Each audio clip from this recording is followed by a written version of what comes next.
चलिए जी, तो पहले तो डिस्कशन वाला पार्ट देख लेते हैं, है ना, और फिर पढ़ने वाला कर। अब क्या क्या था इसमें होमवर्क डिस्कस, और उसमें नेम रिएक्शन कंप्लीट हो गई थी। रेस भी 27 तक हो गया था क्या? 20 तो 27 दिया हुआ। अच्छा नहीं, अभी आज इसके लिए नहीं था 27 आज के लिए। अच्छा ठीक है ठीक है ठीक। अच्छा ये जो कार्बोनिल वाली शीट निकाल लीजिए। चलिए, कार्बोनिल के बने क्वेश्चन आपसे 20 क्वेश्चन दिए थे ना आपको इसमें। हाँ चलिए, अब कार्बोनिल के अंदर अप टू 5 देख लीजिए, कोई डाउट हो। कार्बोनिल में अप टू 5, अप टू 10 देख लो।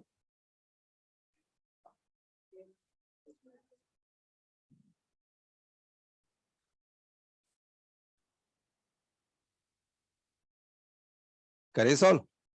चलिए 10 तक चेक कर लीजिए, इसमें 10 तक कोई डाउट हो। 8th question, aldehyde can be converted into this one. तो ये तो हमने पढ़ा ना, ये तो 3 बार तो होता है एल्डोल और 1 बार होता है कैनिजारो।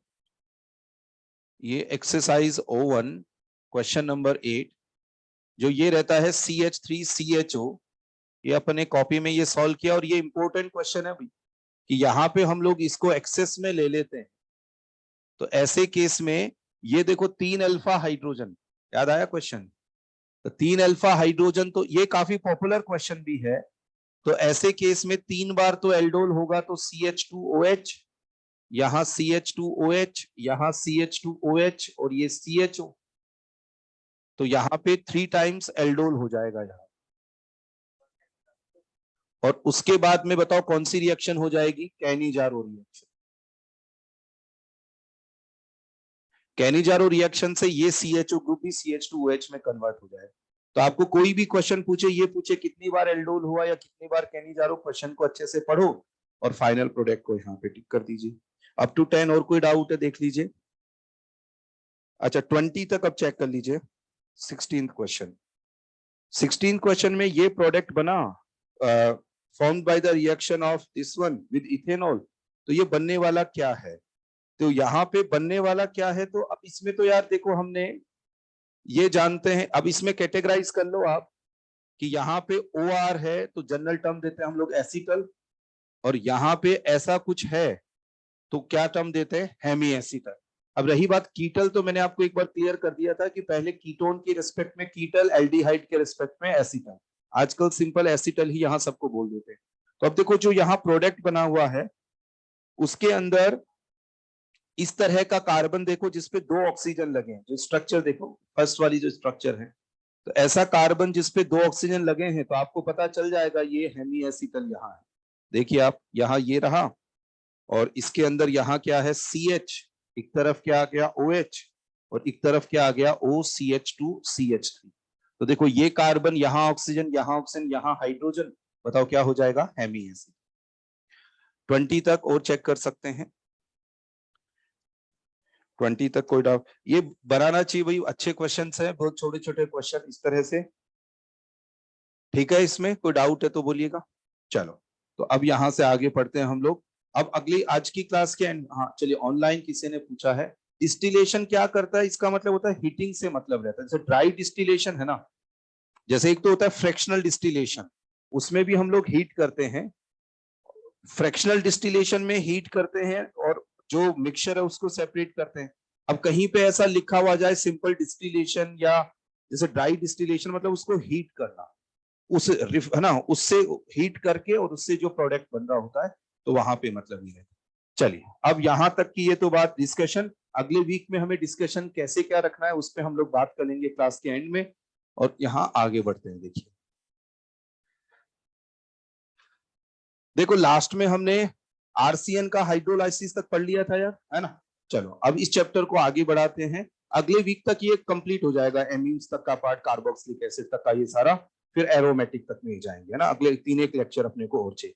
अब इसमें एक क्वेश्चन देखो, मैं आपको ऐसा बताऊं कि जैसे इस तरह का क्वेश्चन बोर्ड वगैरह के हिसाब से कि CH3 COOH, और इसका आप कन्वर्जन कैसे करेंगे, ये है। तो वैसे तो मैं कन्वर्जेंस आपको आगे और सिखाऊंगा, लेकिन आप इसमें गौर करेंगे तो आप देखो रिएक्टेंट एंड प्रोडक्ट में एक कार्बन का अंतर है, एक कार्बन उसमें क्या है, ज्यादा। तो जब कभी आपको कार्बन का नंबर बढ़ाना हो तो आप KCN की हेल्प ले सकते हैं। KCN में क्या होता है, खुद में कार्बन होता है, तो वो नंबर यहां बढ़ा देता है। चलिए अब देखो मैं इसका तरीका बताता हूं। देखो इसमें क्या होगा कि जो CH4 है, बताओ उसको सीधा सीधा KCN से रिएक्ट करा सकते हैं क्या? नहीं, क्योंकि एल्केन तो जो है वो कौन सी रिएक्शन देता है, जनरल हेलोजिनेशन। ठीक है, तो यहाँ पे क्या होगा कि क्लोरीन की इसकी CH4 की रिएक्शन करवाई इन प्रेजेंस ऑफ लाइट, तो बताओ यहाँ पे क्या बन जाएगा, CH3Cl, ये बन गया। मतलब जब कभी एल्केन को किसी में कन्वर्ट करना होना तो आप कोशिश क्या करो, सबसे पहले उसका हेलोजिनेशन करवा लो। अब इसके बाद में इसमें मैं KCN मिलाऊं तो बताओ यहाँ कौन सी रिएक्शन हो जाएगी, SN2, और यहां इसने अटैक किया, यहां से हटाइए, बताओ क्या बन जाएगा, CH3Cn।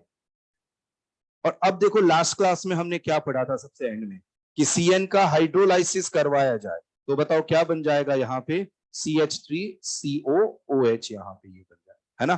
तो इस तरीके से हम इसको लिंक यहाँ पे कर सकते हैं। तो जब कभी कार्बन एटम वगैरह ज्यादा करने होना तो इन जनरल क्या होता है, KCN जो होता है वो हम इसको ले सकते हैं। ये क्वेश्चन जैसे बोर्ड वाले बच्चों, जैसे जो NCERT में है ना, ऐसे तो मैं आपको लास्ट में और भी एक क्वेश्चन इस तरह के कराऊंगा, लेकिन हम लोग इनको कैसे भी और भी कनेक्ट कर सकते हैं। जैसे एक बार यहां तक लिखा आपने ये, है ना।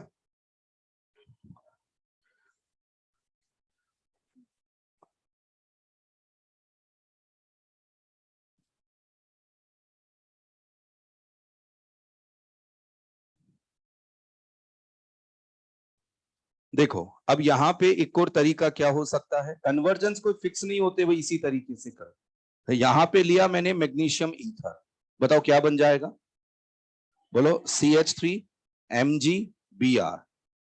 अब बताओ मैं यहाँ पे इसकी रिएक्शन करवा दूं, याद करो CO2, और बाद में क्या ले लूं, बताओ H2O। समझ रहे हैं ये वाली बात, है ना, कि CO2 के साथ रिएक्शन क्या बन जाएगा, COOH यहाँ पे बन जाएगा, है ना। इस तरीके से भी यहाँ पे इसको हम लोग कनेक्ट कर सकते हैं। अपना पर्पज जो है वो तो यहाँ पे इधर ऐसे सॉल्व हो गया, वो तो मैं तरीका बता रहा हूँ कि और हम लोग यहाँ पे कैसे क्या ये किया जा सकता है। चलो ये बताओ, यहाँ पे मैं ले लूं हाइड्रोजन विद निकल, बताओ किस में कन्वर्ट कर देंगे इसको, CH3 CH2 NH में यहाँ पे कन्वर्ट कर, है ना, इस तरीके से। और करें इसमें कुछ, है ना, बताओ इसमें HNO2 ले लिया जाए यहाँ 0 to 5 डिग्री सेल्सियस, HNO2 या NaNO2 with HCl, diazonium salt बनेगा, गुड। और N2 हटकर वहां पे क्या आ जाएगा, OH, बताओ क्या बन जाएगा यहाँ, CH3CH2OH। आपको ये दे दिया जाए या यहाँ पे NaNO2 विद HCl, यहाँ HCl लिखा हो या एक्वस HCl, एल्कोहल, जानते हैं ये वाली बात, है ना, ऐसे। चलो फिर और बताओ। बढ़िया ही रहना भी चाहिए, है ना। चलिए अब जैसे आपको ये दे दिया, अच्छा CH, इसको ऐसा करते हैं, मैं यहाँ पे pH लगा देता हूँ, यहां लगा दिया मैंने pH। बिल्कुल सही बात, बताओ C डबल बॉन्ड याद है आपको, RMgX की रिएक्शन PH MgBr के साथ क्या हो जाएगा, यहाँ पे PH C double bond O CH। तो आप देखो बहुत सारे तरीके हैं चीजों को लिंक करने के, कुछ भी ये इस तरह से कर दीजिएगा कि मैं यहाँ पे बोल दूं NaOH विद CaO, क्या बन जाएगा बताओ, सी, जहां से चले थे वहीं पे उसी को वापस बना दिया ये, है ना, बहुत सारे।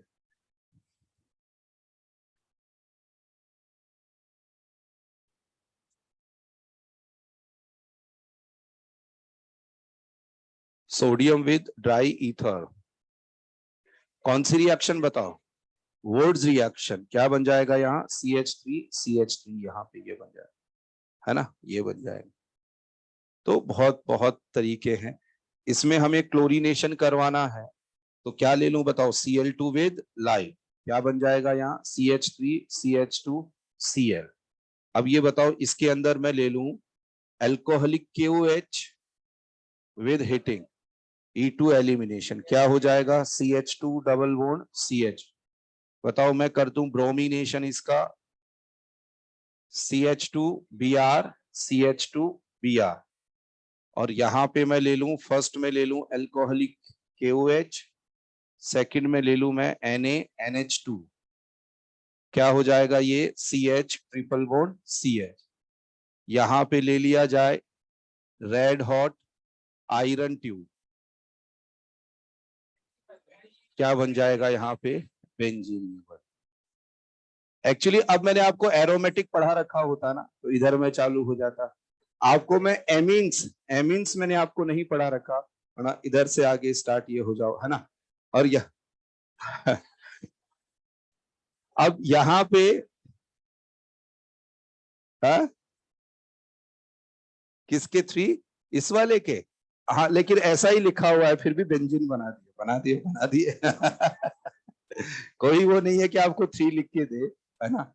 और इतना डिमांड नहीं करो क्वेश्चन से, कई बार तो कि सर ये भी बता दे कि एल्कीन में है ये क्वेश्चन या एल्कीन एल्काइन में, ऐसा नहीं, वो स्टाइकियोमेट्री के अकॉर्डिंग दे, ये जरूरी नहीं है, आपको ये पता होना चाहिए। अब देखो एक बात सुनिएगा, ये वैसे आप सब बच्चों के लिए नहीं है, ये छोटे बच्चों के लिए जो बोर्ड एग्जाम वगैरह, नहीं बोर्ड तो आप भी देंगे, है ना, बोर्ड तो आप भी देंगे। अब इसमें क्या है, अब देखो इनको हम लोग बोलते हैं रोड मैप, और जब आपका कोर्स कंप्लीट हो जाएगा तब इस तरह के बहुत सारे रोड मैप हमने तैयार कर रखे हैं, तो वो आपको सब बच्चों को प्रिंटेड फॉर्म में, जैसे एक ऐसा रहेगा ना कि अब हम आपको प्रिपरेशन करानी है तो क्वेश्चन बैंक आपको देना है, तो जैसे एक रोड मैप दिया, उसमें एक से स्टार्ट होके दुनिया भर का उसमें, और फिर बाद में मैं जैसे अपना ग्रुप तो बना हुआ है ही, जैसे इस बार भी बच्चों को प्रैक्टिस के लिए जैसे दिए थे, तो आपको जैसे वो रोड मैप आपने एक दिन में सोल्व किया, अगले दिन उसके आंसर्स डाल देंगे, तो ऐसे बहुत सारे रोड मैप है, तो ऑर्गेनिक उससे रिवाइज होते हैं। ये तो मैंने सिंपल सा, मेरे को क्वेश्चन से वेक कराना था तो मैंने इसको मैच ही कर दिया, यहाँ जिस बच्चे को रिएक्शन जितनी याद हो उतना ही, यहाँ इनको रटना नहीं होता है, इनको रटना वटना कुछ नहीं होता, बस इनमें ये प्रैक्टिस करनी होती है कि इसको देखकर मैं आगे बढ़ सकता हूँ, और ये सारे के सारे एनसीईआरटी बेस्ड रिएजेंट्स है ना, तो इनको कन्वर्जेंस हम लोग बोलते हैं, एक से दूसरे में कन्वर्ट करना, ये सारा तो कैसे भी कनेक्ट कर सकते हैं किसी को भी, ये मतलब कोई भी एक मॉलिक्यूल लेके। चलिए अब हम लोग इस चैप्टर को आगे बढ़ाते हैं, क्वेश्चन की फॉर्म में हमने इसको ये किया। इसमें हम लोग अभी तक जो ऑर्गेनिक पढ़े हैं उसमें रिएक्शन इंटरमीडिएट कौन कौन से पढ़े बताओ, कार्बोकेटाइन, कार्बेनाइन, फ्री रेडिकल। कार्बेनाइन की रिएक्शन जैसे एल्डोल वगैरह जितनी भी ये थी नेम रिएक्शन, RMGX में कार्बेनाइन बना, फ्री रेडिकल की काफी। अब देखो इसके अलावा दो रिएक्शन इंटरमीडिएट और हैं, एक कार्बीन और एक नाइट्रीन। हालांकि इनकी जो रिएक्शन है वो कुछ पढ़ना है, लेकिन इंडिविजुअल कार्बीन क्या होता है इसको लेके IIT ने कभी बहुत ज्यादा ऐसे नहीं किया कि कार्बीन पे क्या होता है क्या नहीं, तो लेकिन फिर भी थोड़ी बहुत जानकारी इनके बारे में होनी चाहिए अपने को। तो यहाँ पे देखो इस साइड से मैं हटा रहा हूँ यार, है ना, यहाँ पे ये, तो आप यहाँ हेडिंग डालिएगा, इसके बाद में यहाँ तो कार्बोक्सिलिक एसिड डेरिवेटिव कंप्लीट होके यहाँ सारा कर लिया, हेडिंग डालिएगा कार्बीन।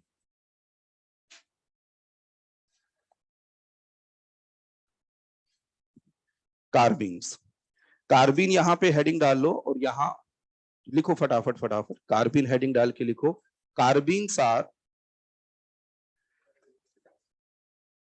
लिखिए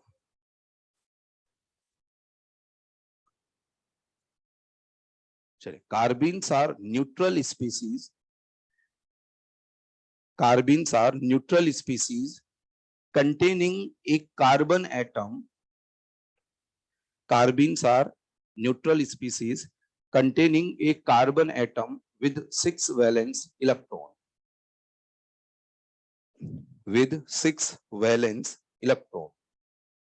देखो क्या मतलब है इसका, कि यहां देखो इस तरह की स्पीसीज होती है, जैसे यहां पे है 2 इलेक्ट्रॉन कार्बन पे, और ये देखो जैसे देखो 1 2 3 4, मतलब ये इलेक्ट्रॉन बॉन्ड की फॉर्म में है, बॉन्ड पेयर की फॉर्म में, बॉन्ड पेयर की फॉर्म में, और इसके अलावा 2 इलेक्ट्रॉन होते हैं, वो किस फॉर्म में है वो अभी पता चलेगा। तो इस तरीके से इसकी बात की जाए तो यहाँ पे ये है 6 इलेक्ट्रॉन स्पीसीज और यहाँ पे ये है electron deficient species. Neutral species है, 6 इलेक्ट्रॉन स्पीसीज है, इलेक्ट्रॉन डेफिशिएंट है, न्यूट्रल स्पीसीज ये है। तो कार्बन जो है ना, कार्बन की ऐसी स्पीसीज जिसमें इसके अराउंड टोटल 6 इलेक्ट्रॉन हो, दो यहाँ बॉन्ड हो, साथ में 2 इलेक्ट्रॉन इस तरीके से हो, ये ऐसी स्पीसीज क्या होती है रिएक्शन के जैसे, इसमें बिल्कुल इसको ऐसे देखो जैसे कार्बोकैटायन रिएक्शन के बीच में बनता है, तो वैसे ही ड्यूरिंग रिएक्शन ये बनती है और फिर फाइनल प्रोडक्ट में जो भी रेस्पेक्टिव रिएक्शन है उसके अकॉर्डिंग प्रोडक्ट में कन्वर्ट हो जाता है। अब इसके एग्जाम्पल्स हम लोग बात करें तो जैसे यहाँ एग्जाम्पल हो गया CH2, इस तरह से यहाँ पे इलेक्ट्रॉन, यहाँ H, यहाँ H, मिथाइलिन कार्बिन, ठीक है। इसी तरह से यहाँ पे फ्री वैलेंसी भी हो सकती है, यहाँ Cl आ गया, मतलब फ्री वैलेंसी पे हेलोजन हो सकते हैं। इसी तरह से यहाँ फ्री वैलेंसी जो है उस पे क्लोरीन हो सकता है, डाई क्लोरोकार्बिन, डाई ब्रोमोकार्बिन। इस तरीके से भी कोई भी कार्बन, देखो यहाँ पे आपको तो ये इंश्योर करना है कार्बन के अराउंड 6 इलेक्ट्रॉन्स, मतलब ओवरऑल यहाँ पे सारा 2 to 4 to 6, तो यहाँ पे 2 बॉन्ड है, साथ में 2 इलेक्ट्रॉन है। बताइए ये सारी स्पीसीज क्या हो जाती है, कार्बिन। यहाँ पे देखो, लिखो आप इनको, इस पे बारे में और बात करते हैं।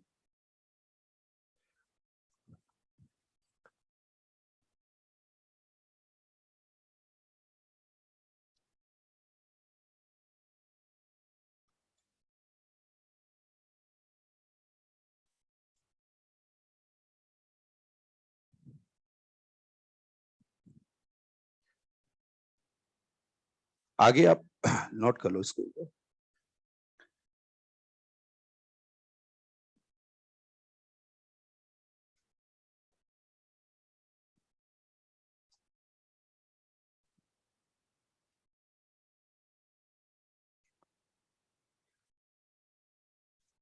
ठीक है, आगे आप लिखिएगा types of carbene. Types of carbene की बात करें तो 2 तरह की कार्बिन यहाँ रहती है, एक है सिंगलेट कार्बिन और एक है ट्रिपलेट कार्बिन। अब ये नेम कैसे आए वो भी हम बात कर लेंगे। देखो, कार्बिन के बारे में मैं आपको जानकारी बता रहा हूँ, लेकिन इस समय परेशान नहीं होगा, मतलब इनको थोड़ा कोशिश करना समझने की। कार्बिन की रिएक्शंस पे 1-2 रिएक्शन बहुत पॉपुलर हैं। इन कार्बिन कितनी तरह की और कैसे कैसे उस पे कभी, क्योंकि कार्बिन 11-12 लेवल पे ज्यादा रिएक्शन है, कार्बोकेटाइन, कार्बेनाइन, फ्री रेडिकल।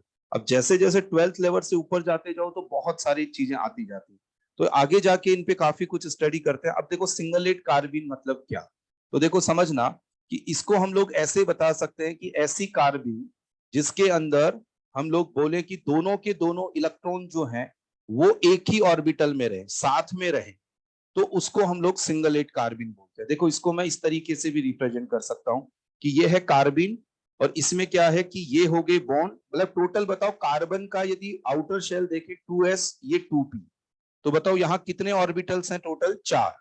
ठीक है, तो इन 4 ऑर्बिटल्स में 2 ऑर्बिटल्स को मिलकर ये बॉन्ड बनाएंगे, जैसे एक ऑर्बिटल ने इधर वाला बॉन्ड ये, और 2 ऑर्बिटल्स को बॉक्स की फॉर्म में मैंने ऐसे रिप्रेजेंट कर दिया, मतलब ये 2 यहाँ पे खाली ऑर्बिटल्स हैं, 2 बॉन्ड ये। तो इस वाले ऑर्बिटल में दोनों के दोनों इलेक्ट्रॉन्स ये यहाँ पे इस तरह से रहते हैं। ठीक है, इनको या तो इस तरीके से रिप्रेजेंट कर दीजिए या इस तरीके से। तो यहाँ पे ये जो स्पीसीज है इसको हम लोग बोलते हैं सिंगलेट, मतलब यहाँ क्या है कि इलेक्ट्रॉन्स जो रहते हैं वो पेयर्ड फॉर्म में रहते हैं। जैसे यहाँ पे मैं ये पॉइंट लिख सकता हूं कि इलेक्ट्रॉन्स आर पेयर्ड, कि इसके अंदर जो इलेक्ट्रॉन्स रहेंगे वो पेयर्ड फॉर्म के अंदर रहेंगे। कौन से, ये वाले इलेक्ट्रॉन। अच्छा, ट्रिपलेट कार्बिन क्या होती है, जिसमें कि ये दोनों इलेक्ट्रॉन जो रहेंगे वो अलग अलग ऑर्बिटल में रहेंगे। जैसे इसको इस तरीके से हम रिप्रेजेंट करें कि यहाँ पे एक ये ऑर्बिटल, एक ये ऑर्बिटल, एक इलेक्ट्रॉन यहाँ रहेगा, एक इलेक्ट्रॉन इस तरीके से रहेगा, और यहाँ पे हम लिख सकते हैं इलेक्ट्रॉन्स, लिखो आप, अभी बात समझ में आएगी पूरी। Electrons are unpaired. कार्बन के अराउंड टोटल 4 ऑर्बिटल, जिसमें 2 ऑर्बिटल तो बॉन्ड बनाने में इन्वॉल्व हो गए, बचे बचे 2 ऑर्बिटल। तो यदि कार्बन पे प्रेजेंट दोनों के दोनों इलेक्ट्रॉन्स एक ही ऑर्बिटल में हो तो उसको सिंगलेट हम लोग बोलते हैं। ऐसे ध्यान रखना आप कि एक सिंगल ऑर्बिटल में, सिंगल रूम में 2 जन, मतलब सिंगल ऑर्बिटल के अंदर दोनों इलेक्ट्रॉन्स, तो बताओ कौन सी कार्बिन हो गई, सिंगलेट। और यदि अलग अलग ऑर्बिटल्स में है तो यहाँ पे ट्रिपलेट कार्बिन।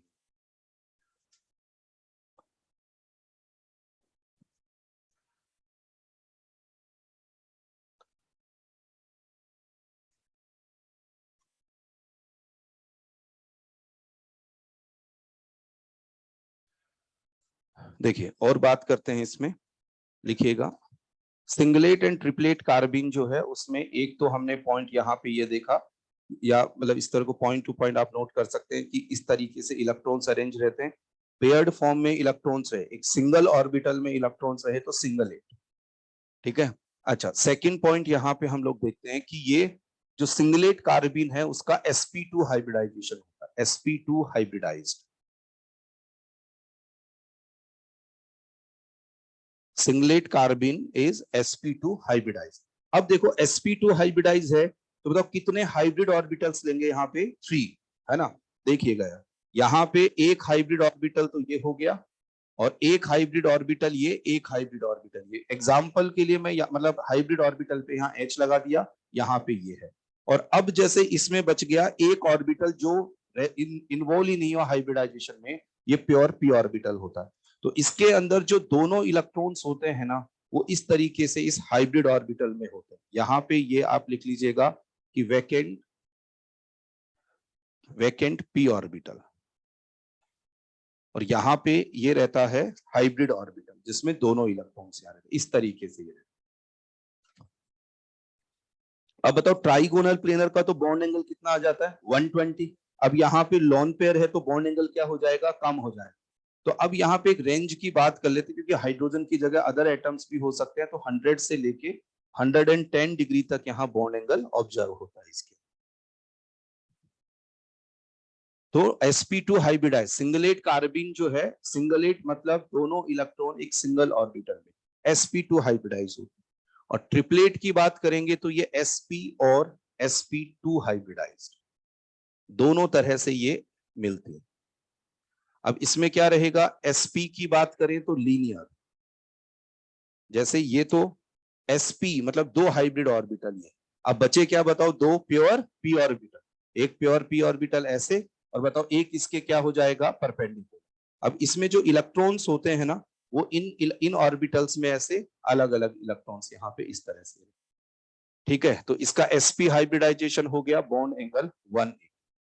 ये दोनों तरह से ऑब्जर्व हुई है, sp साथ में sp2 भी। तो sp2 कैसे देखो एक बार देख लीजिएगा, sp2 में लिखेंगे तो वैसे ही हम लोग यहाँ H और यहां बना ये इस तरह से ये।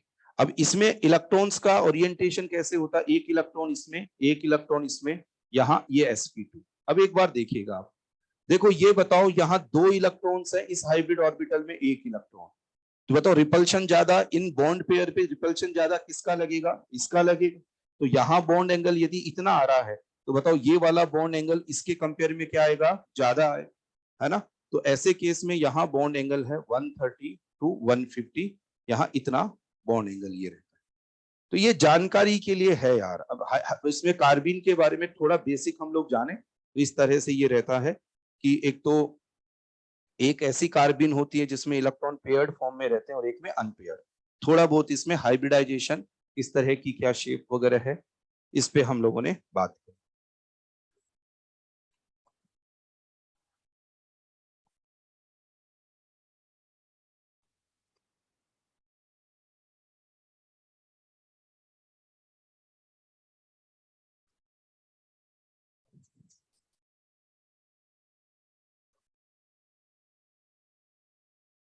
अगली बात देखिएगा, एक आपने टर्म पढ़ी है स्पिन मल्टीप्लिसिटी, बताओ क्या होता है वो, 2s+1।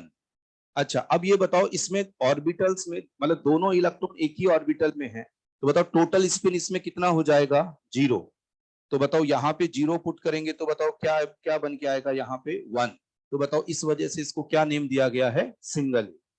और यहाँ पे यदि हम लोग स्पिन मल्टीप्लिसिटी की बात करें तो 2s+1, और यहाँ पे बताओ टोटल स्पिन कितना आ गया, यहाँ पे 1, जानते हैं ना ये, है ना। तो बताओ इसको सॉल्व किया तो कितना आया, 3। तो बताओ इसका नेम क्या है, ट्रिपलेट कार्बिन, है ना। तो इस तरह से ही हो जाए।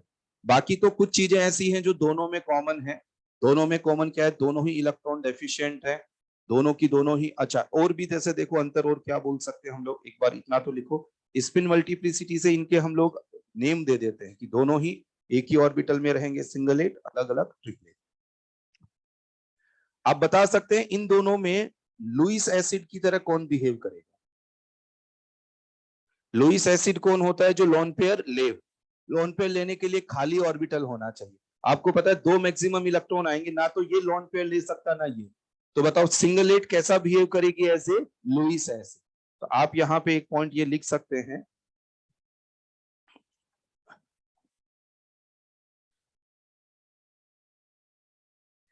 जैसे फोर्थ पॉइंट हम लोग बात करें कि ये लुईस एसिड, क्योंकि लॉन पेयर इसमें, और ये डाई रेडिकल की तरह ये बिहेव करता है, मतलब इसमें 2 अनपेयर्ड इलेक्ट्रॉन है अलग अलग ऑर्बिटल्स, डाई रेडिकल।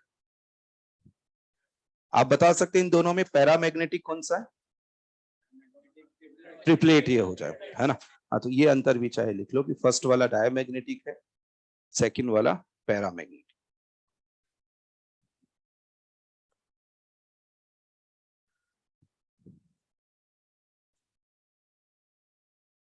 फर्स्ट वाला डायमैग्नेटिक, मतलब फर्स्ट वाला जो है वो डायमैग्नेटिक, सेकंड पैरामैग्नेटिक।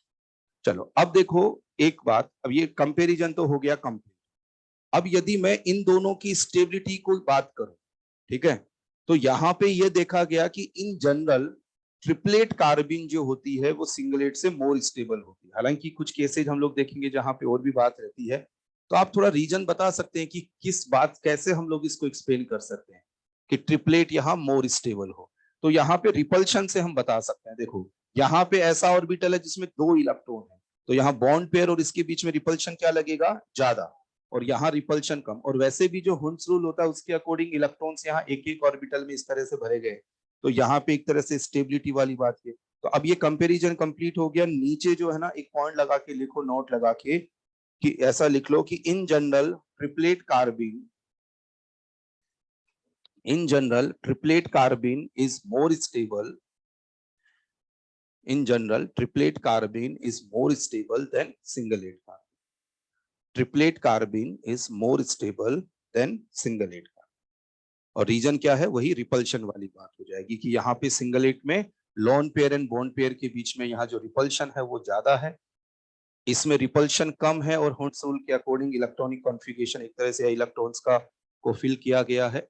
तो इस तरह से आप समझ सकते हैं। अब यहां पे बात करेंगे हम लोग फॉर्मेशन ऑफ कार्बिन।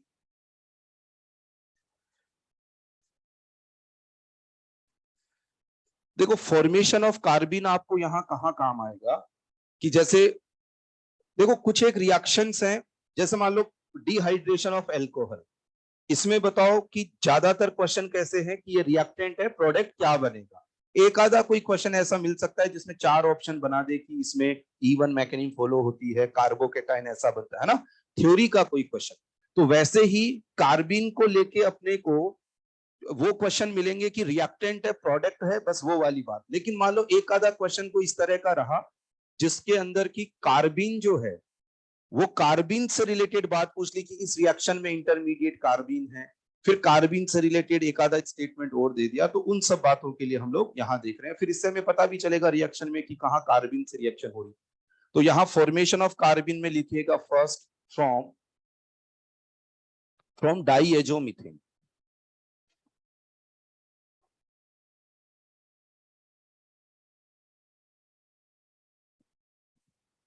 फ्रॉम डाइएजोमीथेन। तो डाइएजोमीथेन जो है ना वो होता है CH2N2, इसको हम लोग डाइएजोमीथेन बोलते हैं। चाहे इसको इस तरह से लिख लो आप, CH2N यहाँ प्लस ये माइनस, ये CH2N2 ये रहता है। यदि इसको हीट किया जाए तो यहाँ पे क्या होगा? CH2 बनेगा प्लस N2 यहाँ से रिलीज हो जाएगी, तो यहाँ मिथाइलिन कार्बिन, इसका नेम होता है मिथाइलिन कार्बिन। यहाँ पे ये बना है ना, CH2 यहाँ पे ये बनता है, इसको बोला जाता है मिथाइलिन कार्बिन, है ना ये। अब देखो ये, इसको हम लोग कैसे एक्सप्लेन कर सकते हैं कि CH2 डबल बॉन्ड N, यहाँ प्लस यहाँ माइनस, यहाँ देखो क्या होता है, देखो ये बॉन्ड यहाँ से यहाँ शिफ्ट, ये बॉन्ड यहाँ से यहाँ शिफ्ट, तो ऐसे केस में CH2 माइनस यहाँ N ये प्लस, और इधर से ये ऐसे ही रहा। और अब इसके बाद में देखो ये जो N2 होता है ना, नाइट्रोजन पे पॉजिटिव, वैसे भी स्टेबल नहीं, तो N2 एक बहुत अच्छा लिविंग ग्रुप होता है। यहां से क्या होगा, ये बॉन्ड यहां से यहां टूटेगा, और ऐसे केस में ये बॉन्ड यहां से हटा तो CH2 पे 2 इलेक्ट्रॉन यहां रह गए। देखिए गौर करिएगा, अभी ये कार्बन जब उठकर यहाँ पे आता है तो इस पे एक लोन पेयर आता है, उस वजह से इस पे कैसा चार्ज आता है, नेगेटिव। अब यहाँ N2 रिलीज होता है। N2 एक बहुत अच्छा लिविंग ग्रुप है, क्योंकि इससे क्या रहता है, यहाँ पे इसका चार्ज हट जाना है। तो अब ये जब हटेगा तो ये इलेक्ट्रॉन लेके जाएगा, साथ में ये इलेक्ट्रॉन यहाँ से यहाँ लेके जाएगा। तो ऐसे केस में बताओ इस कार्बन के अराउंड टोटल फिर कितने इलेक्ट्रॉन्स रह जाएंगे, 4, मतलब इसके आउटर शेल में 4 इलेक्ट्रॉन। 2 तो ये हो गए, 2 जिनसे ये बॉन्ड बना रहा है। तो अब बताओ इस पे कोई चार्ज आएगा क्या, नहीं। तो इसका मतलब पता है इससे क्या सीखना है यार, कि यदि किसी रिएक्शन में हम लोग इसको काम में ले रहे हैं, डाई है जो मीथेन को, इसको हम लोग बताइए और कैसे लिख सकते हैं यहाँ पे CH2N2। तो इसका मतलब उसमें बताओ क्या बन सकती है ड्यूरिंग रिएक्शन, कार्बिन। ड्यूरिंग रिएक्शन कार्बिन यहाँ पे ये बने। तो यहाँ पे इसको आप लिखो, ये मतलब इस तरह से कार्बिन का फॉर्मेशन यहाँ पे।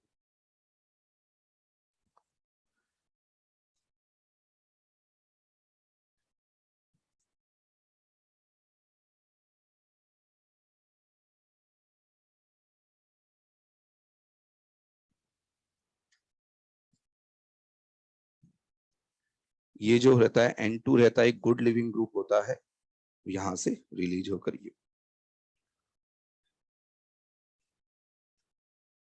मतलब इसमें लाइट की कंडीशन देंगे तो भी, नॉर्मल कंडीशन में हीट करना कोई इतना जरूरी नहीं, लाइट वगैरह की कंडीशन देते हैं तो भी यहां से ये मिथाइलिन यहाँ कार्बिन बन जाए।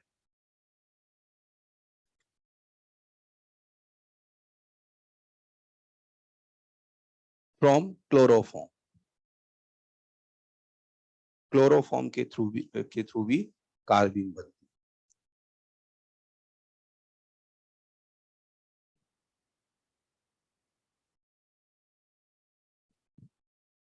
अब क्लोरोफॉर्म के थ्रू कार्बिन जो बनती है उसको अपन समझाते हैं। देखिए कि CHCl3 यहां ले लिया हमने, बेस ले लिया, जैसे कोई यहां ले लिया हमने OH-।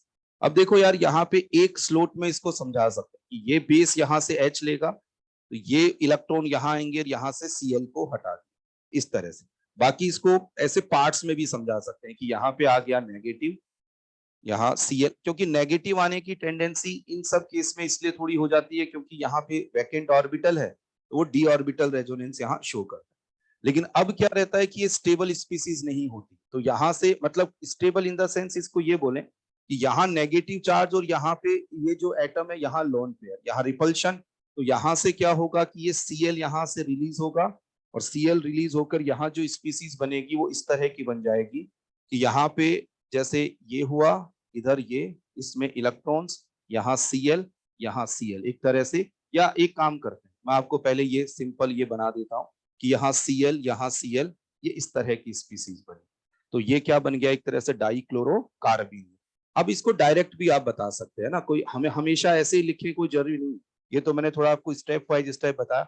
हम डायरेक्ट ऐसे बता देंगे कि इसको यहाँ पे किया, यहाँ से Cl हटा और ये कार्बिन ये बना।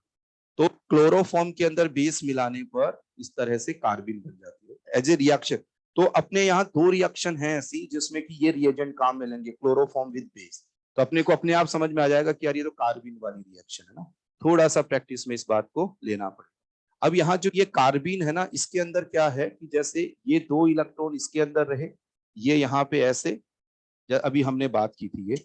अब यहाँ पे गौर करना यार, बताओ ये मैंने किस कार्बिन का रिप्रेजेंटेशन रखा, सिंगल है।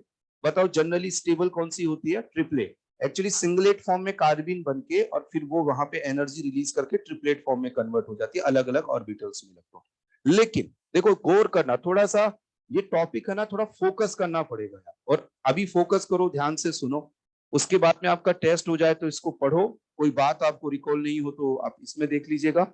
लेकिन थोड़ा सा इन पे पकड़ बनाने के लिए अभी इस पे क्वेश्चंस बनाएंगे ना, तो फिर समझ में आ जाएगा किस तरह से केमिकल रिएक्शन में क्या। देखो यार यहाँ है वैकेंट ऑर्बिटल और बताओ इस पे क्या है, यहाँ लोन पेयर। बताओ ऐसे केस में यहाँ पे क्या हो जाती है, बैक बॉन्डिंग। बताओ क्या हो जाती है, बैक बॉन्डिंग। तो जिन कार्बिन्स में बैक बॉन्डिंग होती है, मंडे से क्लास शेड्यूल चेंज है, सभी students class schedule notice board से देखते हुए जाइए। चलिए तो अब इसमें क्या है, बैक बॉन्डिंग की वजह से ऐसी जो कार्बिन जहां बैक बॉन्डिंग होती है ये सिंगलेट फॉर्म में ही स्टेबल होती है। कि जनरली तो बताओ ट्रिपलेट वाली कार्बिन, ट्रिपलेट सिंगलेट में कौन सी स्टेबल होती है? ट्रिपलेट। ट्रिपलेट मतलब अलग अलग ऑर्बिटल्स में इलेक्ट्रॉन। सिंगलेट का नाम आते तुरंत आना चाहिए सिंगल ऑर्बिटल में इलेक्ट्रॉन।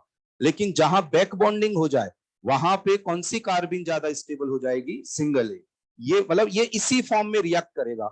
अब सिंगलेट फॉर्म में रिएक्ट करेगा तो इसमें एक वैकेंट ऑर्बिटल है, और वैकेंट ऑर्बिटल है तो एक लुईस एसिड की तरह ये वर्क करेगा। जैसे ड्यूरिंग रिएक्शन क्या है कि यहां से ये इलेक्ट्रोफाइल की तरह वर्क करेगा, सामने वाले से इलेक्ट्रॉन लेके और फिर रिएक्ट यहां कर लेगा। अब मैं आपसे यहाँ पे एक छोटी सी बात पूछूं कि मैंने आपको देखा एक तो ये दिया एक कार्बिन, और एक कार्बिन मैंने आपके सामने रखी ये, और यहाँ पे मैंने आपसे पूछा कि स्टेबिलिटी की यदि हम बात, जैसे मैं इसको बना भी देता हूं कि यहाँ पे ये दोनों इलेक्ट्रॉन यहाँ पे ये किया, यहाँ पे ये किया और यहाँ ये किया, बताओ इन दोनों में मोर स्टेबल कौन सी है? फर्स्ट या सेकेंड? फर्स्ट वाला, क्योंकि यहाँ पे 2p ऑर्बिटल है, यहाँ पे 2p ऑर्बिटल है, तो बैक बॉन्डिंग यहाँ पे क्या हो जाएगी? इफेक्टिव यहाँ पे हो जाए। तो यहाँ पे आप लिख लीजिएगा स्टेबिलिटी ऑर्डर जो आएगा, यहाँ जो ये कार्बिन हमने लिखी है उसके लिए आप ये नोट कर सकते हैं। यहाँ पे इसको चाहे मैंने अलग से बता दिया, लेकिन यहाँ पे मैं जस्ट बता रहा था ना उस टाइम की, यहीं पे भी लिखकर बता सकते हैं ऐसे, है ना? यहाँ पे भी ये कि ये बैक बॉन्डिंग के थ्रू यहाँ स्टेबल है। और आपको एक ऐसा क्वेश्चन आपको शीट में मिलेगा कि CF2, CCl2, CBr2, तो इनमें तो आप बैक बॉन्डिंग इसमें आप लिख लीजिएगा कि कार्बन का 2p और फ्लोरीन का 2p, दोनों में 2p ऑर्बिटल होने की वजह से, इफेक्टिव बैक बॉन्डिंग होने की वजह से ये वाली कार्बन क्या हो जाती है? मोर स्टेबल हो जाती है। यहाँ पे ये जो हमने लिखा है सिंगलेट कार्बिन लिखी है, और आप यहाँ लिख लीजिएगा stable by back bonding, stable due to back bonding.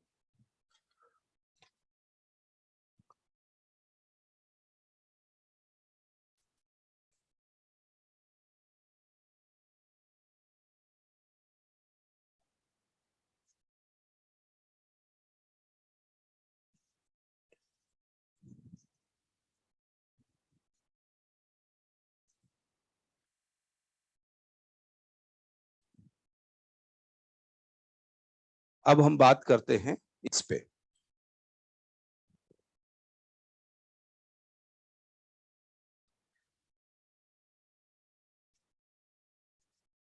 देखिएगा, अब इसमें देखो क्या है, इसमें यहां से बेस H को लेगा और एक हेलोजन जाएगा, तो बताओ कौन सा हेलोजन हम आसानी से हटेगा? ब्रोमीन, है ना? सिंपल लॉजिक, भाई बड़ा बॉन्ड है तो वीक बॉन्ड ये होगा। तो अब अपन चाहे तो एक स्टेप में हटा सकते हैं, इसको यहां से लिया, इसको यहाँ पे हटा दिया, वो यहाँ पे हो जाएगा ये कार्बन पे लोन पेयर, और यहाँ फ्लोरीन और यहाँ क्लोरीन, इस तरह की कार्बन यहाँ बन जाए। तो अलग अलग हेलोजेंस हैं, तो उस केस में हम लोग क्या कर सकते हैं, जिस हेलोजन का बॉन्ड लेंथ ज्यादा है उसको हटा के हम लोग यहाँ पे प्रोडक्ट यहाँ पे ये बना सकते हैं ना। तो इसमें इस तरह से ये किया है। चलो, तो ये हुआ। अब यहाँ पे लिखिएगा थर्ड, फ्रॉम कीटीन।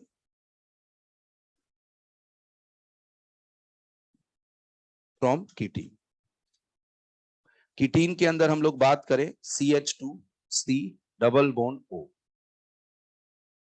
इसको इसमें क्या करते हैं, कीटीन को यदि हम लोग हीट करें, यहाँ पे देखो कीटीन इस तरह से होता है, ये पता क्या आया होगा, आप याद करो जब RMGX के साथ रिएक्शन की थी तो यहाँ पे कीटीन टर्म आया, तो वहां ये कीटीन इस तरह का ये केमिकल होता है। इसको आप हीट करेंगे तो कार्बिन बनेगी, और साथ में क्या बन जाएगा बताओ? कार्बन मोनोऑक्साइड यहाँ पे ये बन जाएगा। अब इसको भी मैं एक्सप्लेन कर सकता हूँ, CH2 double bond C double bond O। देखो यार, कार्बिन वगैरह है ना, ये सब मुझे अभी कॉलेज स्टूडेंट्स वगैरह को पढ़ाना होना तो बहुत कुछ इस पे जाया जा सकता है। कंटेंट आप यदि बुक्स वगैरह में आगे उसमें देखें 12th लेवल से इधर, तो बहुत सारा ये मिल जाता है। यहाँ थोड़ा ये जज करना जरूरी है कि आपके काम की कितनी चीज है, वरना तो इन सब में कोई बात करनी है तो करते जाओ करते जाओ करते जाओ। और जितना, क्योंकि कई बार क्या होता है कि ये सब की वही फैलाने में तो कितनी भी चीजें फैलाना, लेकिन समेटना भी तो अपने को ही है ना, जब एग्जाम देने ही जाना। तो आपको मैं बिल्कुल उस हिसाब से जो अपने को काम आएगा, और बिल्कुल जितना आपको काम आएगा ना, जैसे नेम रिएक्शन आपको कितनी काम आई, लेकिन मैंने फिर भी थोड़ा बहुत इसलिए लेके कि हम लोगों को आगे कोई टेस्ट वेस्ट में दे, तो ये उस पे पकड़ बनाओ। उस पे ये तो कार्बिन वगैरह पे बहुत सारी चीजें ये है, लेकिन जो आप क्लास नोट्स हैं उन पे पकड़ बनाना बिल्कुल आपको कहीं दिक्कत ही नहीं है। अब देखो इसकी रेजोनेटिंग स्ट्रक्चर क्या, रेजोनेटिंग स्ट्रक्चर में क्या, ये इधर से इधर शिफ्ट हुआ, यहां से इधर गया, तो यहां बन जाएगा CH2, यहाँ माइनस, C ट्रिपल बॉन्ड, यहाँ O, और इस पे क्या चार्ज आएगा, प्लस, और इसके बाद में यहां से ये बॉन्ड इधर से इधर शिफ्ट, तो इधर से फिर वही अभी बात की थी थोड़ी देर पहले, ये कार्बिन बना, साथ में carbon monoxide.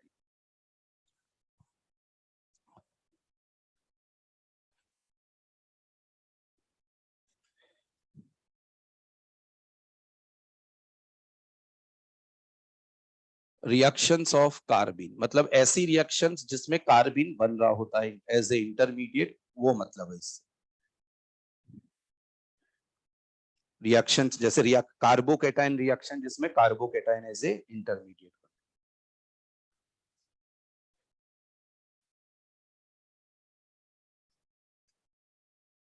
Reaction with acid and alcohol, reaction with acid and alcohol.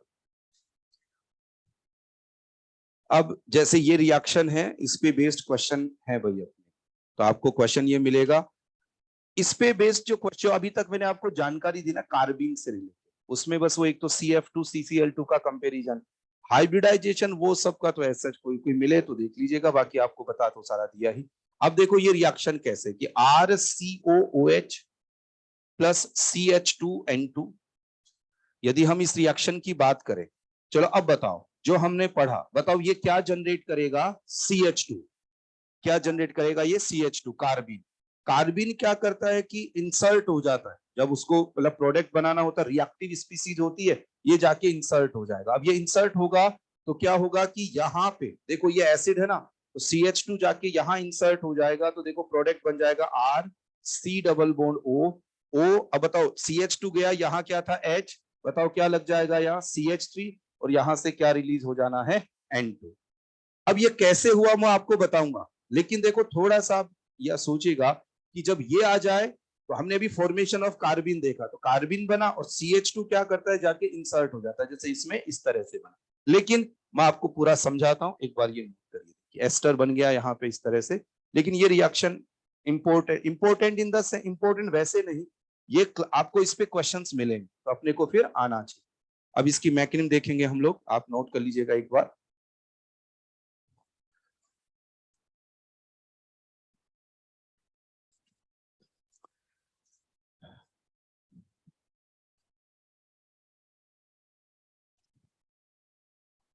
देखिए यहाँ पे क्या है कि इसकी रेजोनेटिंग स्ट्रक्चर यदि बनाए, तो ये बॉन्ड इधर शिफ्ट, ये बॉन्ड इधर शिफ्ट, यहाँ पे आ गया CH2, ये माइनस N, और यहाँ पे ये बन, है ना इस तरह से।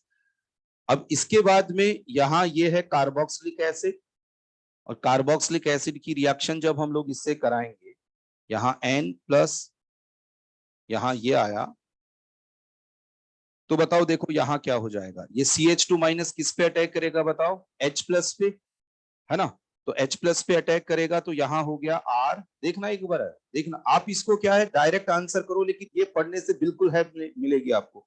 ये बना यहाँ रेजोनेटिंग स्ट्रक्चर, नेगेटिव यहाँ से इंटरेक्ट हुआ, बताओ इस पे कैसा चार्ज आ जाएगा, नेगेटिव, प्लस यहाँ पे हो जाएगा CH3 N plus triple bond N। अब देखो ये आपस में इंटरेक्ट हो जाए, कैसे होंगे इंटरेक्ट देखिएगा, ये नेगेटिव यहाँ पे अटैक करेगा, और N2 एक बहुत अच्छा लिविंग ग्रुप होता है, तो यहां से क्या रिलीज हो जाएगा N2। और अब बताइए प्रोडक्ट देखिए RC डबल बॉन्ड OCH3, बनाइएगा प्रोडक्ट।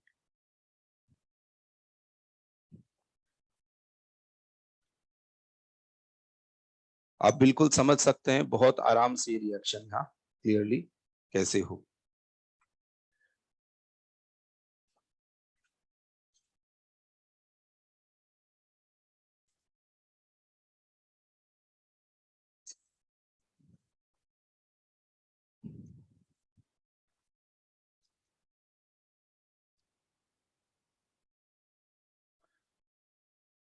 एक बार थोड़ा क्वेश्चन नंबर बताइए, बाकी नोट करते रहिएगा आप।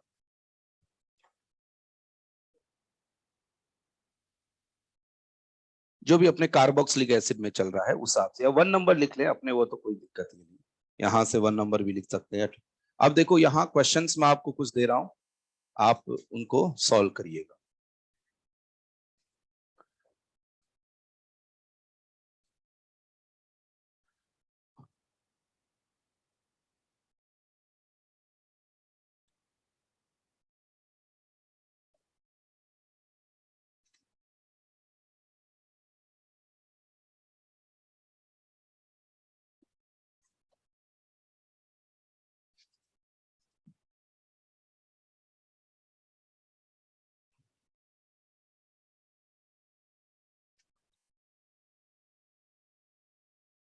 एक बार हमने ये समझ लिया तो फिर वो क्वेश्चन सारे डायरेक्ट बने। अपने को पता है कार्बिन बनी तो उसको इंसर्ट करना है, और किस तरीके से करना है तो आराम से आप समझ सकते हैं।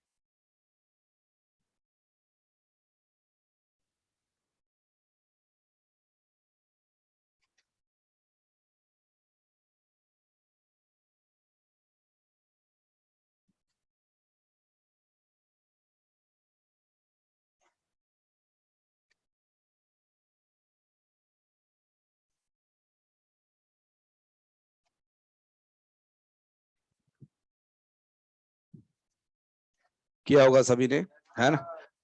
अब देखो यहाँ पे बताओ क्या बन जाएगा, यहाँ पे बताओ बेंजीन रिंग पे क्या जाएगा, OCH। इसका नेम लिख लीजिएगा, एनीसोल इसको बोलते हैं। और यहाँ पे PHS डबल बॉन्ड O बताओ क्या आ जाएगा यहाँ, CH3। और इस जगह ये किया और यहाँ क्या आ गया, CH3।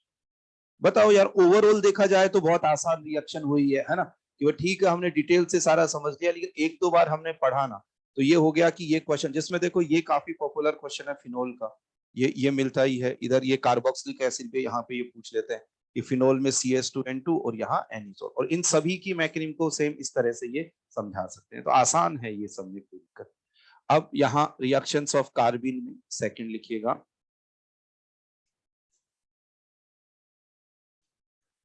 reaction with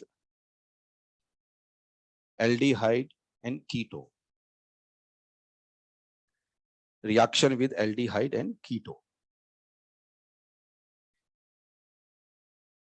है ना। इस पे बात करते हैं। देखो एल्डिहाइड कीटोन की रिएक्शन में RC double bond O R dash, ऐसा हमने कर लिया, इसको ऐसे कर लेते हैं, या एक बार चलो ठीक है, अलग अलग यहाँ पे कर लेते, कोई दिक्कत, एक एक जैसा रहने दो फिर बात। इसमें किया हमने CH2N2, तो इसमें क्या होगा, एक तरफ जो है ना RC डबल बॉन्ड O, अब CH बताओ यहाँ पे भी क्या बनेगी, कार्बिन, और ये कार्बिन इंसर्ट हो जाना है, और यहाँ एक तरफ CH2 और ये क्या हो जाएगा R। देखो आप लिखो भी सर, ये भी हम डायरेक्ट बनाएंगे, बस समझेंगे, लेकिन क्वेश्चन आपको इतना आसान लगेगा कि हम सीधा सीधा ये कर सकते हैं। तो एक बार डिटेल से समझते हैं और फिर डायरेक्ट क्वेश्चन। देखो ये सबसे आराम से बने ना, वैसे ही इस रिएक्शन के क्वेश्चन भी तुरंत बन जाएंगे, क्योंकि कार्बिन वगैरह में जो जो स्पीसीज जनरेट होती है वो जाके कनेक्ट होती है। अब इसको समझते हैं हम लोग। यहां देखो क्या है, इसकी शुरुआत तो आप ऐसे करिएगा, CH2 डबल बॉन्ड N, इसमें क्या होता है अटैकिंग पार्ट, इस तरह से इसकी रेजोनेटिंग स्ट्रक्चर से एक्सप्लेन कर। तो यहाँ CH2 ये माइनस N, और ये वाला, इसके बिना भी कर सकते हैं, ऐसा जरूरी नहीं है कि भाई ऐसा ही करके करें, मैं आपको देखो समझा सकता हूं वो वाली बात भी। अब यहां देखिए क्या है कि जैसे ये रहा कीटोन या एल्डिहाइड, कुछ भी आप लेंगे, और इसके अंदर इसकी रिएक्शन इसके साथ करवा है ना, यहाँ प्लस। तो देखो यार क्या होगा, बताओ ये कौन सी रिएक्शन देते हैं, न्यूक्लियोफिलिक एडिशन, तो ये इधर और यहाँ पे ये शिफ्ट हुआ। तो आप यहाँ पे गौर करेंगे तो ये हो जाएगा R, यहां मैं लिख देता हूं R, ये O minus CH2N triple bond N, और यहाँ पॉजिटिव है ना। लिखिए यहाँ, मैकेनिज्म वगैरह का टेंशन बिल्कुल नहीं लेना है, बस आप समझो, फिर हम देखते हैं क्वेश्चन को कैसे करना।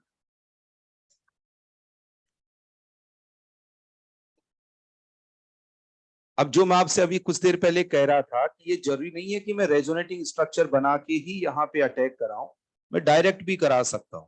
देखो वो कैसे, वो ऐसे हो जाएगा, इसको यहाँ शिफ्ट किया, बताओ ये उठकर यहाँ का क्या आएगा, नेगेटिव चार्ज, वो इस पे अटैक करा तो मैं सीधा सीधा इसको ऐसे किया और यहाँ पे, तो ऐसे करेंगे तो भी यही वाली स्ट्रक्चर यहाँ बन जाएगी, है ना। लेकिन वो थोड़ा आसान रहता है इस तरह से एक्सप्लेन करना, तो हम ऐसे समझा सकते हैं। अब यार अब गौर करना, यहाँ से एक रीअरेंजमेंट होता है जिसको मैं अभी थोड़ी देर में आपको पढ़ाऊंगा, उसको हम लोग बोलते हैं वुल्फ रीअरेंजमेंट, है ना। तो उस जैसी बातें कुछ जगह रहती है यहाँ पे, जैसे आपने वुल्फ किश्नर रिडक्शन पढ़ा ना, तो यहाँ एक रीअरेंजमेंट होता है, वुल्फ रीअरेंजमेंट। अब देखो इस पे गौर करना है, देखो इस क्वेश्चन को हम लोग ऐसे करेंगे कि नेगेटिव चार्ज यहां से यहां शिफ्ट होगा, और इन दोनों में जिस भी किसी ग्रुप का माइग्रेटरी एप्टीट्यूड ज्यादा होता है वो यहां से शिफ्ट होकर इधर जाएगा, इस तरह का एक रीअरेंजमेंट होता है, ठीक है। और यहाँ पे N2 अच्छा लिविंग ग्रुप है, तो यहां से ये हुआ रिलीज। अब देखो प्रोडक्ट देखते हैं एक बार, मतलब जैसे यहां से हम लोग लिखना स्टार्ट करते हैं, यहां से बताओ क्या हो गया, ये R C double bond O CH2 और ये R यहां पर। एक बार लिखो फिर हम बात करेंगे कि कैसे हम क्वेश्चन को डायरेक्टली,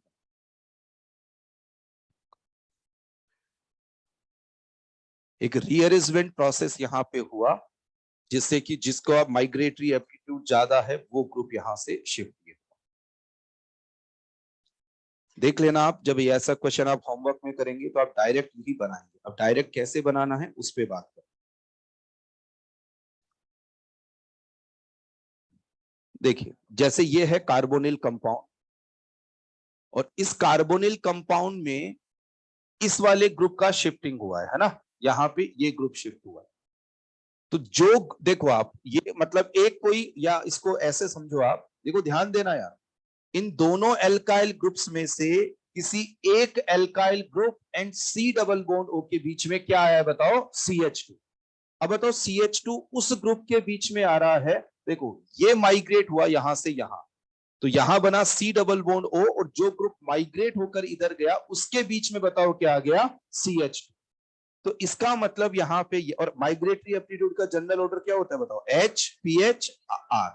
तो इसका मतलब आपको कीटोन दे दे और यहाँ पे CH2N2 दे दे, आप समझ जाएंगे कि उससे क्या जनरेट होगा बताओ, कार्बीन। तो आपको क्या करना है, C double bond O and more migratory aptitude वाला जो भी कोई ग्रुप होगा उसके बीच में क्या इंसर्ट कर देना है, CH2। तो इस क्वेश्चन की अप्रोच मतलब जैसे मुझे ऐसे नहीं करना, ये ऐसे करो अच्छी बात है, लेकिन आपको इस क्वेश्चन की अप्रोच यदि लिखनी हो तो आप ऐसा कुछ लिख लो, जैसे कुछ भी अपने हिसाब से लिख लो कि insert CH2 in between, insert CH2 in between C double bond O and CH2, insert CH2 in between C double bond O and better migratory group, है ना, बेटर माइग्रेटरी ग्रुप आप लिख लो, या better group having better migratory aptitude, कुछ भी आप लिख। ये अपनी अप्रोच है, मतलब अपनी ये डायरेक्ट हम लोग एक ट्रिक ये बना रहे हैं कि C double bond O and ऐसा ग्रुप जिसका माइग्रेटरी एप्टीट्यूड ज्यादा है उसके बीच में क्या पुट कर दो, CH2। अब देखिए डिटेल से ये पढ़ने से फायदा ये होता है कि अपने को एक तो ये मिला, और अब कि भाई ये कैसे क्या हुआ और डायरेक्ट क्वेश्चन कैसे बनाए। तो देखिए यहाँ पे क्वेश्चन नंबर कितना है बताओ, 26 क्वेश्चन देखिएगा यार। जैसे मैं यहां लिख दूं PH C double bond O CH3, और यहां लिख दिया मैंने CH2N2, और ये जैसे कर दिया। देखो यार बताओ इनकी रिएक्शन से क्या बनेगा, यहाँ पे कार्बीन CH2, और कार्बीन हमेशा ऐड होके और इंसर्ट होके प्रोडक्ट बनाता है। जैसे कीटोन आएगा बस ये अपने को याद आ जाना चाहिए। बताइए इन दोनों में माइग्रेटरी एप्टीट्यूड ज्यादा किसका, तो इसके और इसके बीच में क्या पुट कर दो, CH। तो ये अप्रोच वाली बात भी होगी, मैकेनिंग वाली बात भी होगी। तो यहाँ पे प्रोडक्ट बन जाएगा इस तरीके से कि PH CH2 C double bond O and CH, ये बन।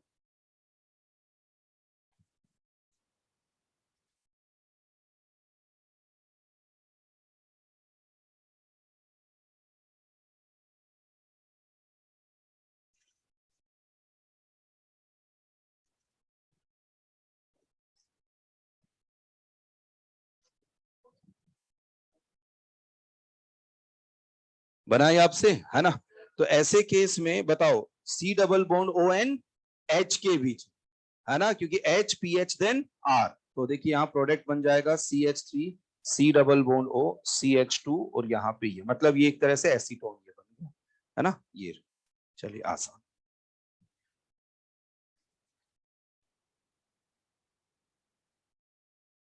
Reaction with alkene.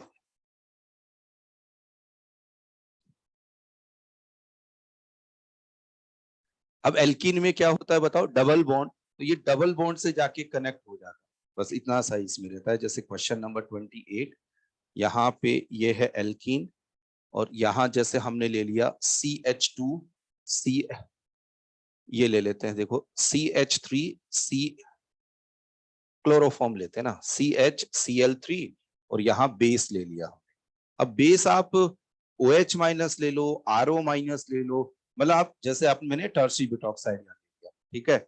अब यहाँ पे ये क्या करते, चलो पहले मैं प्रोडक्ट यहाँ पे बताओ, ये दोनों मिलकर एक कार्बिन जनरेट करेंगे, है ना, डाइक्लोरो कार्बिन। अब जो डबल बॉन्ड है ना, डबल बॉन्ड उस पे जाके वो इंसर्ट हो जाना, कैसे देखो, यहाँ प्रोडक्ट बनेगा इस तरह से, मैं आपको समझाता हूँ।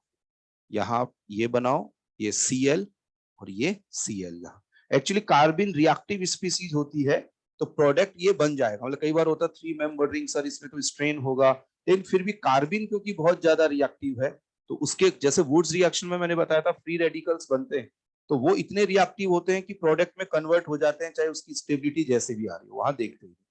अब इसको मैं समझाता हूँ, बिल्कुल समझ आएगा। देखिए देखो, अभी अभी हमने इसका फॉर्मेशन जब पढ़ा, तो हमने यहाँ देखा कि ये बेस यदि हम लोग कोई लेते हैं, तो यहाँ H और यहाँ Cl को ये हटा देगा, तो यहाँ कार्बिन बनेगी, और कार्बिन यहाँ पे बनेगी इस तरह की, क्योंकि बैक बॉन्डिंग से स्टेबल है, तो सिंगलेट फॉर्म में यहाँ पे ये, है ना, इस तरह से ये कार्बिन। अब देखो इसमें क्या क्या इसमें करना है, देखिए कि देखो ये यहाँ एल्कीन, ये कार्बिन, इस तरीके से यहाँ 2 इलेक्ट्रॉन और ये वैकेंट ऑर्बिटल। एक्चुअली यहाँ साइक्लिक ट्रांजिशन स्टेट देखना, ये जो लॉन पेयर है वो इस वैकेंट, और देखो ये कार्बन, ये अपने दोनों इलेक्ट्रॉन इस वैकेंट ऑर्बिटल के साथ यहाँ इलेक्ट्रॉन देकर बॉन्ड बनाता है, और ये इलेक्ट्रॉन जो है लॉन पेयर, वो देखो एक बॉन्ड बनाने के लिए चाहिए 2 इलेक्ट्रॉन। तो जब यहाँ पे इस वाले कार्बन और इस वाले कार्बन के बीच में बॉन्ड बनता है, तब कौन से 2 इलेक्ट्रॉन काम आते हैं बताइए, ये 2 इलेक्ट्रॉन काम आते हैं। समझ रहे हैं ये वाली बात है ना, इस कार्बन और इस कार्बन के साथ और इसके साथ बॉन्ड बनाने होंगे, तो ये 2 इलेक्ट्रॉन यहाँ काम में आएंगे। तो इस तरीके से यहाँ पे ये बन जाएगा एक, ये जाके ऐड हो जाएगी कार्बिन एंड प्रोडक्ट, इधर यहाँ पे क्या आया Cl, और इधर यहाँ पे Cl एंड प्रोडक्ट, इस तरह से ये बन, है ना यहाँ पे। तो अभी देखो और क्या क्वेश्चन करते हैं, देखो नोट करिएगा इसको।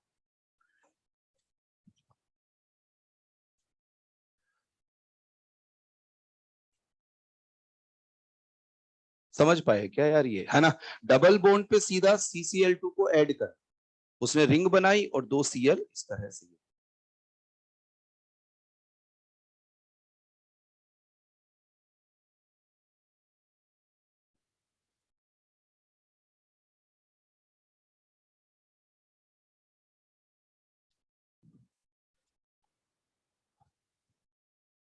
ये है सिस 2 ब्यूटीन।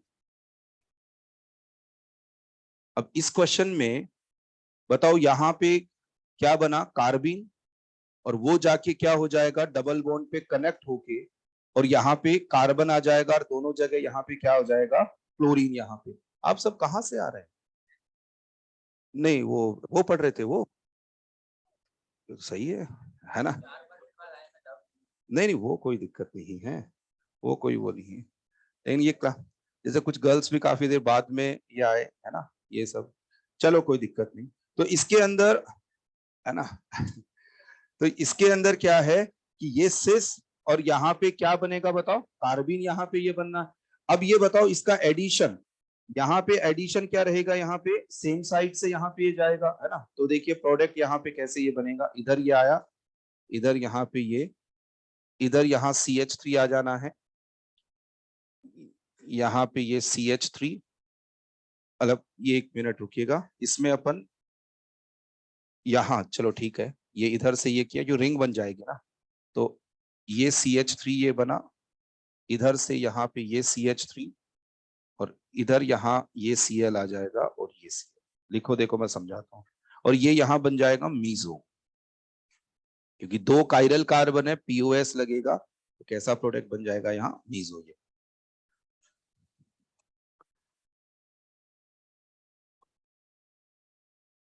अच्छा बताओ, इसका एडिशन यहाँ जो कार्बिन बनेगी, इसका एडिशन यहाँ पे कौन सा बोलेंगे आप, सिन एडिशन। क्योंकि जहां पे भी देखो सेम साइड से ये कनेक्ट होगा, साइक्लिक ट्रांजिशन स्टेट के थ्रू हो रहा है, तो सेम साइड से एडिशन होगा, सिन एडिशन इन मीजो यहाँ पे ये बने। और जैसे हमने इसको बताया ना यार, सेम एक्सप्लेनेशन है इसका, सेम। यहाँ CH3, यहाँ CH3 और यहाँ कार्बिन बना, तो कार्बिन में ये दो इलेक्ट्रॉन, यहाँ Cl, यहाँ Cl, ये वैकेंट, तो इसके अंदर यही रहेगा कि ये दोनों इलेक्ट्रॉन इधर, ये दोनों इलेक्ट्रॉन, तो ये सेम साइड से जाके कनेक्ट होता है, तो ये दोनों मिथाइल एक तरफ रहेंगे, यहाँ बन जाएगा मीजो। अब यहाँ देखिएगा कि यदि आपको ट्रांस एल्कीन दे दी जाए, ये CH3,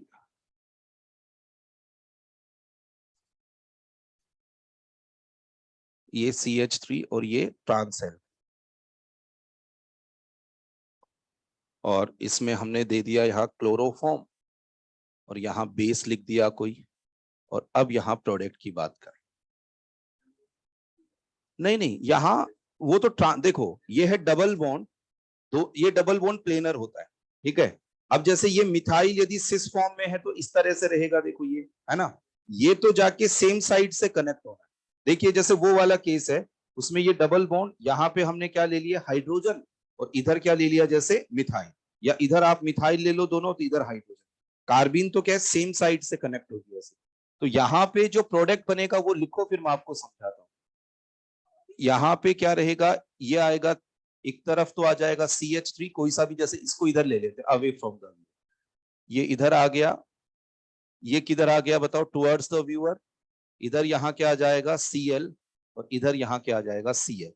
अब इसके अंदर क्या होगा कि ये बताओ, ये तो ऑप्टिकली इनएक्टिव था, मीजो क्यों बोला, क्योंकि यहाँ क्या लग रहा था, POS।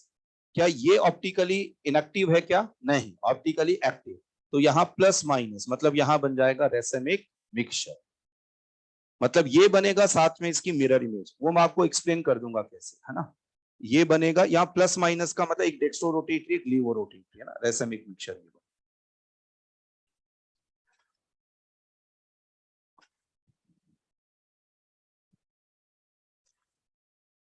अब देखिए मैं थोड़ा समझाता हूं आपको, बिल्कुल आएगी बात समझ में। इधर यहाँ है CH3, इधर यहाँ है CH3।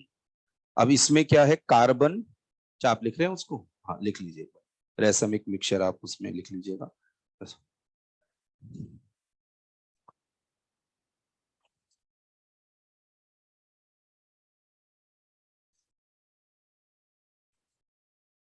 देखिएगा, अब इसमें देखो कि ये जैसे लॉन पेयर है, इसने बॉन्ड बनाया यहाँ पे, ये इधर की तरफ ऐसे ही आया, ठीक है। अब यार थोड़ा सा एक गौर करना आप, जैसे एक सिचुएशन में ऐसे यहाँ पे लिख रहा हूं, जैसे ये डबल बॉन्ड है ना, ये डबल बॉन्ड, और यहाँ पे जो मिथाइल है इधर आपकी तरफ मान लेते हैं इसको, और इस वाले को अवे फ्रॉम द व्यूअर मान लेते हैं। अब जैसे ये प्लेनर सरफेस है, रेसमिक मिक्सचर तब बनता है जब दोनों तरफ से अटैक हो रहा हो, जैसे SN1 में कार्बोकेटाइन हुआ, या फिर तो अब जैसे ये कार्बिन गया इस साइड से, तो इस साइड से कनेक्ट हुआ, तो देखिए कैसे कनेक्ट होगा, यहाँ पे ये कनेक्ट हुआ, यहाँ क्या आ गया Cl, यहाँ क्या आ गया Cl, ठीक है। और अब जब ये प्लेनर था, sp2 हाइब्रिडाइजेशन था, तब तक तो ऐसे हो जाएगा कि ये इधर है, ये इधर है।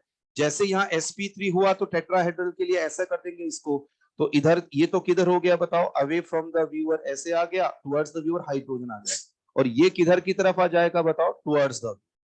बोलो यार ये बात समझ में आई, है ना। देखो ये डबल बॉन्ड है, ये है प्लेनर, देखिए ऐसे, और ये इधर ऐसे, जब तक sp2 है, जैसे रिंग बनी तो sp3 हो गया, तो जो जिधर है उधर ही रहेगा, बस इधर हाइड्रोजन था तो ऐसे आज हो जाए, पहले यूं था तो यूं हो गया, ये CH2 पहले, CH3 पहले था तो ऐसे, यहाँ जो दोनों ग्रुप लगे थे ऐसे। ये तो बताओ हमने अटैक किधर से कराया, इस साइड से। अब हम लोग किधर से करा दे अटैक, इधर से, बोलो। अब इधर से कराएंगे तो देखना रिंग किधर बन जाएगी, इधर की तरफ, बताओ यहाँ पे दो क्या आ जाएंगे, Cl। अच्छा, अब यहाँ पे भी सेम यही कि जब ऊपर से रिंग ये बनी तो ये इधर की तरफ ऐसे हो जाएगा, बोलो, है ना। जो टुवर्ड्स द व्यूअर है वो हमेशा किधर रहता है, टुवर्ड्स द व्यूअर ही रहता है, अवे फ्रॉम व्यूअर। तो यहाँ पे ये नीचे की तरफ CH3 आया और ये इधर की तरफ ही आया। मतलब आप इसको ऐसे सोचिएगा कि ये डबल बॉन्ड है और यहाँ पे मिथाइल, यहाँ H, यहाँ मिथाइल, यहाँ H, इधर की तरफ रिंग बने तो टेट्राहेड्रल मेंटेन करने के लिए ग्रुप ऊपर की तरफ, इधर से बने तो ये। अब आप इन दोनों को गौर करके बताओ कि क्या ये दोनों मिरर इमेजेज हैं क्या, बोलो। अब मिरर इमेजेज हैं, अब इसमें पीओएस सीओएस नहीं है तो मिरर इमेज पे सुपर इंपोज नहीं होगा, क्या रिलेशन हो जाएगा, एनेंटियोमर। तो वो मिक्सचर यहां बनता है, इस वजह से हम लोग यहाँ पे क्या बता रहे हैं, रेसेमिक मिक्सचर, यहाँ पे मिक्सचर ऑफ एनेंटियोमर्स, या आपस में एनेंटियोमर्स हो, एंड एनेंटियोमर्स के मिक्सचर को हम लोग बोलते हैं रेसेमिक मिक्सचर। ये सब चीजें है ना, कार्बिन, कार्बोकैटायन, कार्बेनाइन जनरल सब बच्चों को ही आता है। कार्बिन में जरूरी है थोड़ा सा हम लोग नोट्स, एक तो हमारे पास थोड़ा सिस्टमेटिक हो, थोड़ा सुलझे हुए, और दूसरा ये सब क्वेश्चन तो बड़ा पॉपुलर, जैसे ये क्वेश्चन अब आपको शीट में मिलेगा, शीट में आप जब ये पढ़ेंगे ना तो सिस या ट्रांस एल्कीन पे इसका एडिशन आपके लिए मतलब पूछा जाना है ये क्वेश्चन। तो इसमें बड़ा ये रहता है कि किस तरह से क्या रहा, तो आप समझ सकते हैं आराम से कि दोनों सरफेस से जाके ये कनेक्ट होगा तो रेसेमिक मिक्सचर की फॉर्म में ये बन जाए।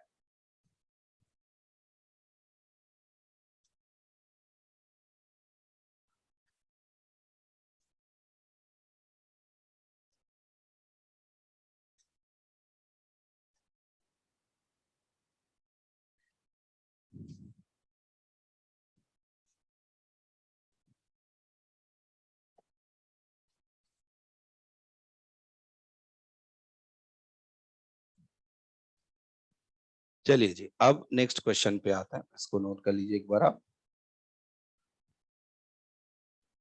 अपना टेस्ट वेस्ट देके जब आप अगली क्लास में आओ तो थोड़ा रीडिंग लगा के आओ, क्योंकि अपन आगे जो टर्न में कार्बिन और नाइट्रीन, इस तरीके से हम लोग एमिंग्स को आगे चैप्टर को कंप्लीट करिए करेंगे, है ना।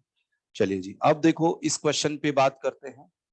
इस क्वेश्चन में बताओ ये दोनों आपस में मिलकर क्या जनरेट कर लेंगे, कार्बिन, है ना। वो कैसे जनरेट होता है उसको हमने पढ़ा, और उसके बाद में ये CH2 डबल बॉन्ड CH2, ये मतलब देखो मैं इनके आपस में रिएक्शन करा के और यहाँ पे ये बता देता हूं कि यहाँ Cl आया और इस जगह क्या आया बताओ, Cl, इतना यहाँ पे ये हो गया, है ना। ये आपस में रिएक्ट करेंगे, ये दोनों आपस में रिएक्ट करके कार्बिन बनाएंगे और कार्बिन बना के वो इससे रिएक्ट करेगा तो यहाँ पे आया ये। अब क्योंकि हमारे पास बेस है एक्सेस में, तो बताओ Cl को रिप्लेस करके वो क्या लगा देगा, OH। तो यहाँ पे प्रोडक्ट की बात करते हैं, CH2 यहाँ पे आया OH, यहाँ पे आया OH। अब हम लोग इन जनरल क्या उम्मीद करते हैं, एक कार्बन पे दो OH, तो क्या रिलीज कर, क्या मतलब क्या यहाँ पे होना चाहिए कि वाटर रिलीज हो और यहाँ इस तरह की प्रोडक्ट की उम्मीद करते हैं, लेकिन ऐसा यहाँ पे नहीं होता। एक्चुअली ऐसा इसलिए नहीं क्योंकि जैसे ही इससे हम लोग ये बनाते हैं तो यहाँ पे फिर स्ट्रेन बहुत ज्यादा यहाँ पे आ जाता है ना। इसमें आप वाटर ऐड करेंगे तो इस तरह के बनने की जरूर टेंडेंसी हो जाती है, लेकिन यहां से वाटर जाके इस तरह का स्ट्रेन की वजह से ये नहीं। तो अब ऐसा होता है कि फिर आगे इसके अंदर इसका यहाँ आगे होता क्या है वो बात करते हैं। देखिए इसके अंदर क्या होगा, इसके अंदर ये है कि CH2 और इधर ये, इधर यहाँ पे OH, इधर OH, इधर OH माइनस को, ये OH माइनस यहां से H ले लेगा, समझना एक बार फिर नोट करिएगा। और ऐसे केस में CH2 यहां पे आया OH, यहां क्या जाएगा बताओ, O माइनस, और O माइनस यहाँ पे क्या, अब ये से इस रिंग में स्ट्रेन है, ये यहां से यहां शिफ्ट होता है और ये रिंग यहां से ओपन होती है, और ओपन होगी तो यहां देखो क्या हो जाएगा, CH2 माइनस CH2। अब देखना यहाँ पे गौर करिएगा, ये बताओ क्या हो गया, C double bond O OH। अब यहाँ ये तो कार्बन पे लगा H और ये कार्बोक्सिलिक ग्रुप, ये बताओ क्या होता है, मोर एसिडिक, ये इसको क्या दे देगा H और इसको H दे देगा, तो बताओ क्या हो गया, CH3 CH2 C double bond O और यहाँ पे सॉल्ट ये बन गया। तो इस तरह का क्वेश्चन भी ये बन जाता है, इसको H ये प्रोवाइड करके। नोट करिएगा इसको।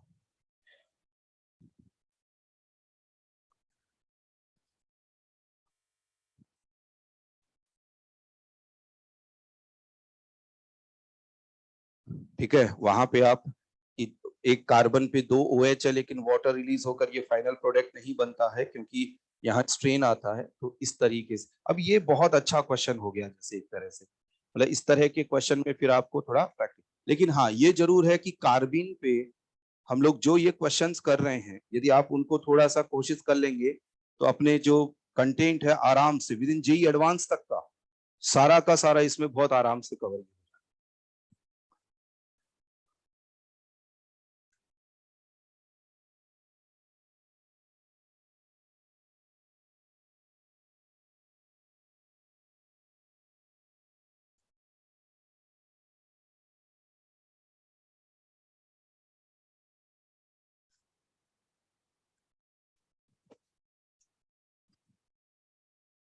नेक्स्ट लिखिएगा, यहाँ पहले चलो नोट कर लो एक बार।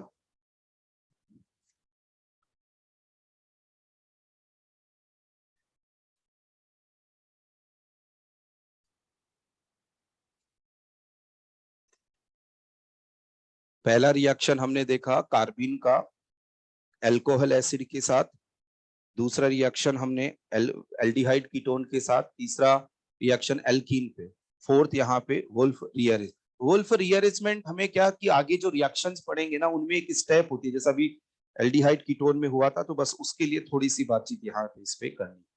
वुल्फ रिएजेंट में क्या होता है, आर सी डबल बॉन्ड ओ CH2N2। देखिएगा, थोड़ा गौर करना। देखो अभी मैंने आपको एक ये बताया था CH2N2, इसका नेम होता है डाई एजोमीथेन। अच्छा, यहाँ एक और मैं बात बता दूं। अच्छा, इसकी स्ट्रक्चर भी मैंने बताई, CH2 double bond N double bond, यहाँ प्लस यहाँ माइनस, डाई एजोमीथेन। इसका एक सिमिलर मैं बताऊं क्या आपको, वो इसलिए बता रहा हूं कि कंफ्यूजन हो नहीं, लेकिन शुरू में तो होगा, लेकिन आप थोड़ा सा इसके सिमिलर वाला भी थोड़ा ध्यान रखेंगे ना। देखो CH3 N double bond N CH3, इसको हम लोग बोलते हैं एजोमीथेन, और ये काम आता है आगे, फिर आगे कंफ्यूजन हो जाता है। तो आप इनको थोड़ा सा देखो, जहां पे नाइट्रोजन डबल बॉन्ड नाइट्रोजन आता है ना, वहां एजो टर्म काम में आता है। तो ये वाला बताओ क्या है, डाई एजो मीथेन। इसको क्या बोलते हैं बताओ, एजो मीथेन। थोड़ा संभालना पड़ता है इन सब चीजों को ना, एजो मीथेन। इसको कॉपी के टॉप पे कहीं पे आप ऐसा लिख लो। तो ये अभी ये जो रहता है ना, ये अपने को काम आएगा एरोमेटिक कंपाउंड वगैरह के अंदर, इससे रिलेटेड बातें। CH2N2 डाई एजो मीथेन, ये जो है उसकी रिएक्शन हमने यहाँ पे, तो N2 जब आता है ना, तो एजो टर्म यहाँ पे आता है N2। जैसे यहाँ N2 आया, यहाँ N2, तो एजो टर्म भी आ रहा है।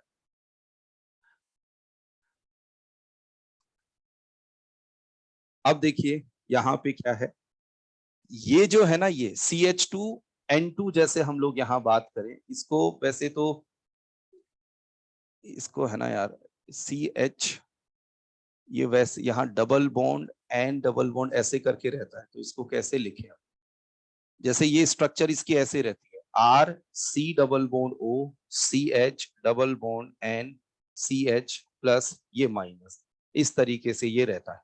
तो अब मैं ऐसा, फिर तो ऐसा लिख देता हूं यार मैं यहाँ CH N2, तो अभी वैसे करके फिर जब बनाएंगे पूरा तो ऐसे लिख देंगे इस तरीके से अपन, है ना, यहाँ पे ये। तो इसको हम लोग बोलते हैं, देखो यहाँ पे यदि इसको मैं हटा दूं तो ये हो जाएगा कीटोन। क्या हो जाएगा, कीटोन। इसके रिस्पेक्ट में ये अल्फा पोजीशन, तो इसको बोलेंगे alpha diazo ketone. Alpha diazo ketone यहाँ पे ये है। और यहाँ पे अल्फा डाई एजो कीटोन में यदि हम लोग लाइट की कंडीशन लें या थोड़ा हीट करें, या फिर कोई सिल्वर का कोई कैटेलिस्ट ले, एजी कैटेलिस्ट, मतलब AG2O वगैरह इस तरह से ये ले लेते हैं, तो यहाँ पे कीटीन बन जाता है, RCH double bond C double bond O, और यहाँ से नाइट्रोजन। ये वुल्फ रीअरेंजमेंट और ये सब आपको जेई एडवांस में ही जरूरत कुछ पड़ेगी। लिखो, देखो इसको एक बार मैं समझाऊंगा, आपको पूरी बात समझ आएगी। आप ये सब और बहुत आसानी से, आप तो क्लास नोट्स थोड़ा सा देखिएगा, और ये जो क्लास, ये सब बातें भी सब बच्चों को बिल्कुल अभी आराम से समझ आ जाएंगी।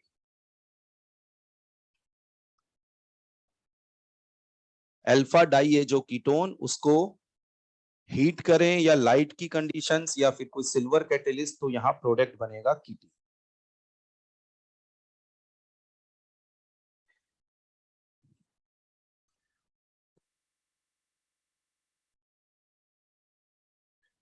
नहीं नहीं अभी नहीं है ना, अभी तो टाइम ही वो, क्लास ही बहुत लेट छूटी थी। जो क्लास में मेरे आने का टाइम था उस टाइम तो क्लास छूटी, तो मेरे को पूरा क्लास का टाइमिंग पूरा, एक्स्ट्रा 1 मिनट भी नहीं जो आप लोग अटेंड, लेकिन क्लास का टाइमिंग तो एक बार पूरा है ना। हाँ अच्छा नहीं नहीं बस टाइम से, बिल्कुल टाइम अपना 1.5 घंटे का क्लास हुआ, आप जाके बिल्कुल अपनी पढ़ाई वढ़ाई करो, है ना। चलिए देखो इसको तो अपन एक बार इस पे बातचीत ये कर लेते हैं। देखो करें बात इस पे, है ना। चलिए देखिए इसको लिखिए आर सी डबल बोन ओ, यहाँ c H double bond n, यहाँ प्लस ये माइनस। अब इसमें क्या रहता है, इसकी रेजोनेटिंग स्ट्रक्चर यदि हम बनाएं, इसको इधर शिफ्ट किया, इसको यहां से इधर शिफ्ट, आप बिल्कुल परेशान नहीं होइएगा इन सब पे, आपको अब बिल्कुल ये इसको बस आप पढ़ते जाओ, अगली क्लास में आप इतना कर लेना कि आप इसको रीडिंग लगा के आओ, बिल्कुल ये आने लगेंगे बहुत आराम से। यहाँ एन ट्रिपल बॉन्ड एन और ये प्लस,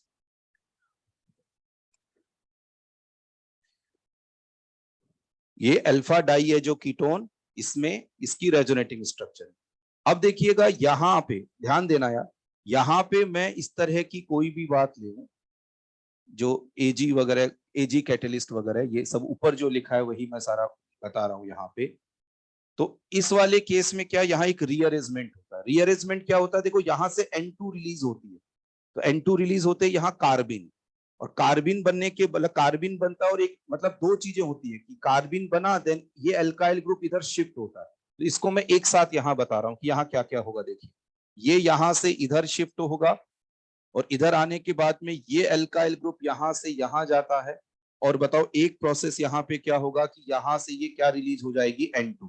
देखिएगा एक बार यहां से मैं लिखता हूं इसको, आर आर से बताओ क्या कनेक्ट है, C H double bond C double bond O, इसको हम लोग बोलते हैं कीटीन, और साथ में बताओ क्या रिलीज हो जाएगी, नाइट्रोजन।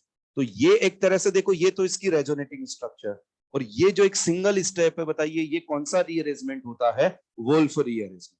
अब ये पता कैसे चलेगा कि वुल्फ रीअरेंजमेंट यहाँ पे ये हो रहा है, मैं आपको आगे की जो रिएक्शंस कराऊंगा तो कई सारी रिएक्शंस में ये होगा और बिल्कुल पता चलेगा। देखिए N2 जो है ना डाई एजो, ये अभी इन्हीं सब में आया है, देखो कार्बिन वगैरह में, है ना।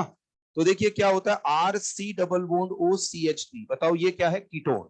और कभी भी ऐसा हो कि यहाँ पे इस तरह की कोई मतलब ड्यूरिंग रिएक्शन ऐसा कुछ बन गया, ड्यूरिंग रिएक्शन आपको एक इस तरह से नहीं परेशान करेंगे कि ये रिएक्टेंट देकर, ये तो बहुत सिंपल एक छोटा सा स्टेप हो गया। हम लोग क्या करेंगे, अभी केमिकल रिएक्शन जब पढ़ेंगे ना, तो जहां कहीं पे भी ये बन गया या इस तरीके से कुछ बन गया, बताओ हमें क्या प्रैक्टिस में आ जाएगा कि हम किसमें इसको कन्वर्ट कर देंगे, इसमें कन्वर्ट, और वो बहुत 2-3 बार आपने क्लास में लिखा नहीं कि तो ही प्रैक्टिस में आ जाएगा, कि जैसे ये बना तो तुरंत याद आएगा कि अब तो यहाँ वुल्फ रीअरेंजमेंट होना है, एल्काइल ग्रुप को लाना है यहाँ पे, ये बॉन्ड यहाँ शिफ्ट हो रही, और इतना भी नहीं देखते, ये याद हो जाता है कीटीन बनेगा, और कीटीन बनेगा तो वो अपने आप यार N2 को हटाना है और इस ग्रुप को यहाँ लाके, ये बहुत आराम से देखो आप लिखो इसको एक बार, बिल्कुल ये इसमें कोई भी ऐसी परेशानी आएगी ही नहीं, इसको लेकिन अप्लाई करेंगे तो फिर अपने को बात समझ में आएगी। देखिए वुल्फ रीअरेंजमेंट, अल्फा डाई है जो कीटोन जो रहते हैं, उनको यदि हम लोग थर्मोलाइसिस की बात करें कि मतलब उनको हीटिंग दे दी हमने, या वैसे सिंपल जैसे फोटोलाइसिस मतलब फोटोन पार्टिकल्स मतलब लाइट की कंडीशन, या फिर Ag2O वगैरह कुछ मिलाते हैं सिल्वर कैटलिस्ट वगैरह, तो वो कीटीन में कन्वर्ट हो जाता है, ये वुल्फ रीअरेंजमेंट होता है। ठीक है, आराम से बिल्कुल कोई दिक्कत यहाँ, एक स्टेप का बस रीअरेंजमेंट है, N2 को रिलीज करना है और एल्काइल ग्रुप को एक कार्बन पे लेके आना है, एक स्टेप का यहाँ। लेकिन अब जो यहाँ ये कीटीन बना, इस कीटीन को अदर किसी कंपाउंड में कन्वर्ट किया जा सकता है, तो इसके लिए मैं एक एग्जांपल बता रहा हूं कि आप यहां तक वुल्फ रीअरेंजमेंट कंप्लीट, लेकिन आपको अब जैसे वाटर दे दे या इसको H3O प्लस की फॉर्म में भी दे सकता है, जनरली H2O लिखा है, तो अब H3O प्लस की फॉर्म में दे, तो यहाँ चलो मैं H2O से समझा देता हूँ, H जैसे वही RMGX वाली बात यहाँ पे जैसे रहता है, अब इसमें क्या होगा देखो, इस पे इसने अटैक किया, यहां तक लिख लिया क्या यार, है ना।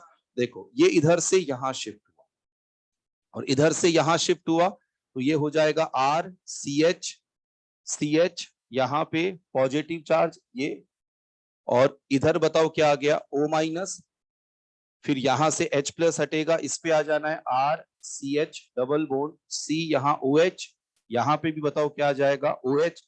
अब देखो एक कार्बन पे 2 H वाटर, लेकिन जब ये इनोलिक फॉर्म में हो तो पहले जैसे यहाँ पे क्या होगा, ये टॉटोमराइज हो जाएगा, और टॉटोमराइज हो जाएगा तो ऐसे केस में फाइनली देखिए क्या आ गया, R C H two C double bond O, और बताइए क्या हो गया, ये ओ एच हो गया, है ना। यहाँ पे ओ एच, यहाँ पे इसमें इस तरह से ये convert, R C H two C double bond O बन जाएगा और ओ एच यहाँ पे बन गया, क्या बन गया बताओ, यहाँ पे ये कार्बोक्सिलिक एसिड। नोट करो, देखो यहाँ, इसको भी डायरेक्ट हम लोग कर लेंगे, देखिए आप, थोड़ा सा ये संभालना पड़ता है यहाँ पे इन सब चीजों को, लेकिन आराम से हो जाएगा।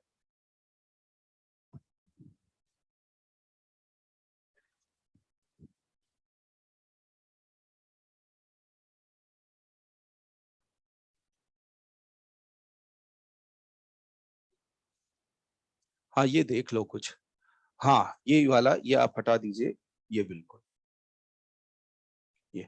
अच्छा अब देखो, ये जो रिएक्टेंट है उसकी इन दोनों पोजीशंस पे गौर करो, ये कार्बन एटम 1 और ये 2, और यहाँ पे ये है कार्बन, इसको मार्क कैसे कर लीजिएगा, 1 और ये 2।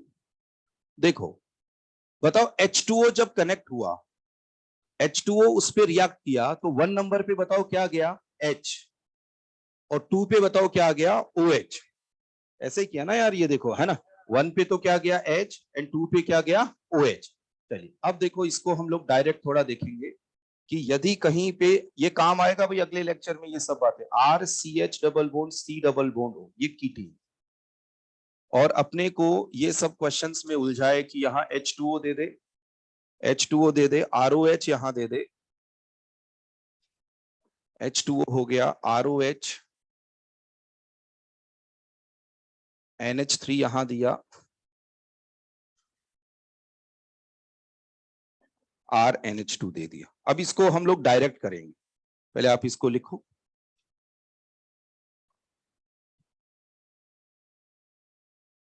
देखो ये बताओ, ये कीटीन, ये वाली पोजीशन कौन सी, नंबर 1, और ये 2, ये नंबर 2। हाँ इसका आंसर लिखो एक बार।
बनाया आपने इसके प्रोडक्ट्स, है ना। चलिए देखिए, अब यहां से देखो 1 नंबर पे बताओ क्या चला जाएगा, H, अच्छा 2 पे बताओ क्या आ जाएगा, OH, तो ये क्या बन गया बताओ, कार्बोक्सिलिक एसिड। अब ये सब पे क्वेश्चंस हैं यार, लेकिन अपने को काम में इसको बहुत आराम से ये देखना, अभी कैसे वुल्फ किश्नर कैसे क्या रहे वाला वुल्फ रीअरेंजमेंट होती है। अब इसमें बताओ, यहां बताओ R C H two C double bond O, बताओ यहां क्या आ जाएगा, ओ आर, तो यहां पे एक तरह से बन गया ये एस्टर बन गया। अच्छा यहां देखिएगा, यहां R C H two C double bond O, यहां क्या आ जाएगा, NH2, क्या बन गया ये, एमाइड, एमाइड बन, मतलब ये एक तरह से कार्बोक्सिलिक एसिड डेरिवेटिव्स यहाँ पे ये बन रहे। और इसकी बात यहां करेंगे, R C H two C double bond O, यहां क्या आ जाएगा, NH, R यहाँ पे, इस तरीके से।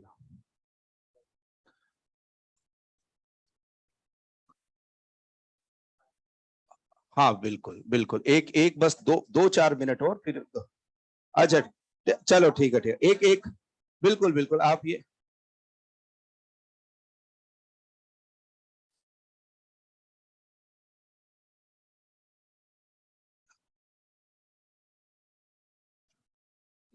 सिर्फ 2 मिनट है ना, बस इसलिए ताकि मैं इस वुल्फ किस्टर रिएक्शन को एक इसमें बस आप 2 मिनट होते ही बिल्कुल मैं फ्री कर दूंगा। ये लिखो ARNDT EISTER है ना, एंड आइस्टर्ट रिएक्शन ARNDT है ना EISTERT। ये रिएक्शन जो है ना ये वुल्फ किस्टर से रिलेटेड है, बस एक लाइन लिखेंगे और अपन फिर बाद में है ना।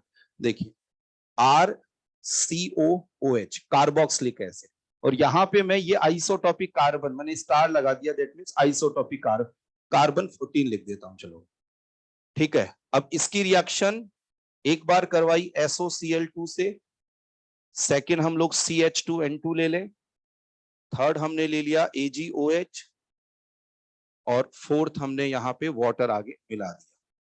तो यहाँ पे RCH2COOH ये प्रोडक्ट यहां बन जाता है।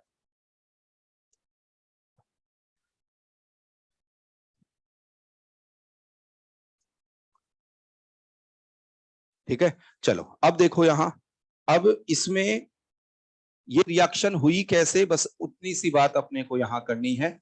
RCOOH इसकी रिएक्शन करवाई SOCl2 से, बताओ यहां क्या बन जाएगा, RCOCl, ये जानते हैं सारी बात ये है ना, अभी पढ़ चुके अपन। अब आप देखो यहां पे जब इसकी रिएक्शन हम लोग कराएंगे CH2N2 से, तो CH2N2 जो है उसको हम लोग यहां पे ऐसे समझ सकते हैं कि अभी तक जो हमने पढ़ा उससे CH2N, मैं ऐसे लिख दूं यार इसको यहाँ पे, ये बताओ कैसे आती है इसकी रेजोनेटिंग स्ट्रक्चर बनकर ही, आप चाहे तो इसको यहां लिखकर इसकी रेजोनेटिंग स्ट्रक्चर बना सकते हैं। और यदि आपको ऐसा है कि ऐसे नहीं बना के डायरेक्ट कार्बिन से, तो मैंने डायरेक्ट मेथड भी आपको बता रखा है कि उसका अटैक करा दीजिए, आप बताए थे ना दोनों तरीके के बिना रेजोनेटिंग, तो आप इसका अटैक यहां कराएंगे तो बताओ क्या रिलीज हो जाएगा यहां से, सी है बिल्कुल। तो आप देखो लिखो RC double bond O CH2N, यहाँ पे प्लस ट्रिपल बॉन्ड ये आया, और इधर यहाँ पे आ गया ये Cl माइनस।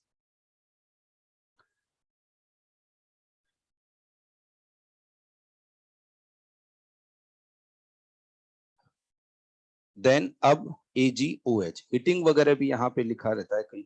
अब AgOH में ये OH माइनस यहां से H हटाएगा, तो ऐसे केस में यहां हो जाएगा RC double bond O CH minus N plus ये ट्रिपल बॉन्ड प्लस यहां पे इसको हम लोग सिंपल ऐसे लिख देते हैं। अब यहां और यह हो जाएगा AgCl प्लस H2। अब यार इसको देखकर कुछ समझ आ रहा है क्या कि अब आगे क्या हो जाएगा, यहाँ पे हो जाएगा वुल्फ रीअरेंजमेंट। देखो यहाँ पे ये है अल्फा डाइएजो कीटोन, सिल्वर यहाँ पे Ag हमने लिया है, Ag2O विद वाटर हम लोग ले लेते हैं, ठीक है। तो ऐसे केस में अब यहाँ पे वुल्फ रीअरेंजमेंट, और वुल्फ रीअरेंजमेंट में देखो ऐसा ही करेंगे, बताओ इस नेगेटिव चार्ज को यहाँ लेके आए, एल्काइल ग्रुप यहाँ पे आया, बताओ क्या रिलीज हो जाएगा यहाँ से, N2। तो ये वुल्फ रीअरेंजमेंट मतलब ये एक पर्टिकुलर स्टेप को बोलते हैं और कुछ नहीं। तो यहां पे ये बन गया RCH double bond C double bond O, और यहां N2 रिलीज हो गई। और देखो ये सब मैं पढ़ा, देखो ये इस रिएक्शन को आसान करने के लिए ये स्टेप अलग से पढ़ा दिया। अब बताओ वाटर, वाटर यहाँ पे 1 नंबर कार्बन पे क्या कनेक्ट करेगा, H, एंड 2 नंबर कार्बन पे क्या कनेक्ट कर देगा, OH। बस अब क्या रहा कि ये बस कंप्लीट हुई। तो अब इससे क्या था कि वो वुल्फ रीअरेंजमेंट जो है ना वो इसमें कनेक्ट करके हमने बात ये कर ली है ना। तो है हाँ, एक क्वेश्चन बस आपने कहा तो इसलिए एक एग्जांपल कर ली, नहीं बस मैं बता रहा हूं आप मत लिखो। ये देखिएगा ये हो गया SOCl2, सेकंड यहाँ CH2N2, और कई बार बस इतना सा लिख देते हैं ये Ag2O विद वाटर, एंड यहाँ पे हिटिंग वगैरह जैसे ऐसे लिख दिया। तो अब बताओ ये आपस में मिलकर क्या बना लेंगे, AgOH, बाकी Ag2O भी यहाँ पे ये चल जाता है। तो अब ये जो रिएक्शन है इस रिएक्शन को बस आपने इससे ये पहचान लिया कि ये अनआइसोटोप रिएक्शन है, तो फिर आपको बताया क्या करना है, बताओ ये ग्रुप और इस ग्रुप के बीच में क्या पुट करना है, बताओ CH2, बस इतना सा करना है। बिल्कुल बिल्कुल, है ना।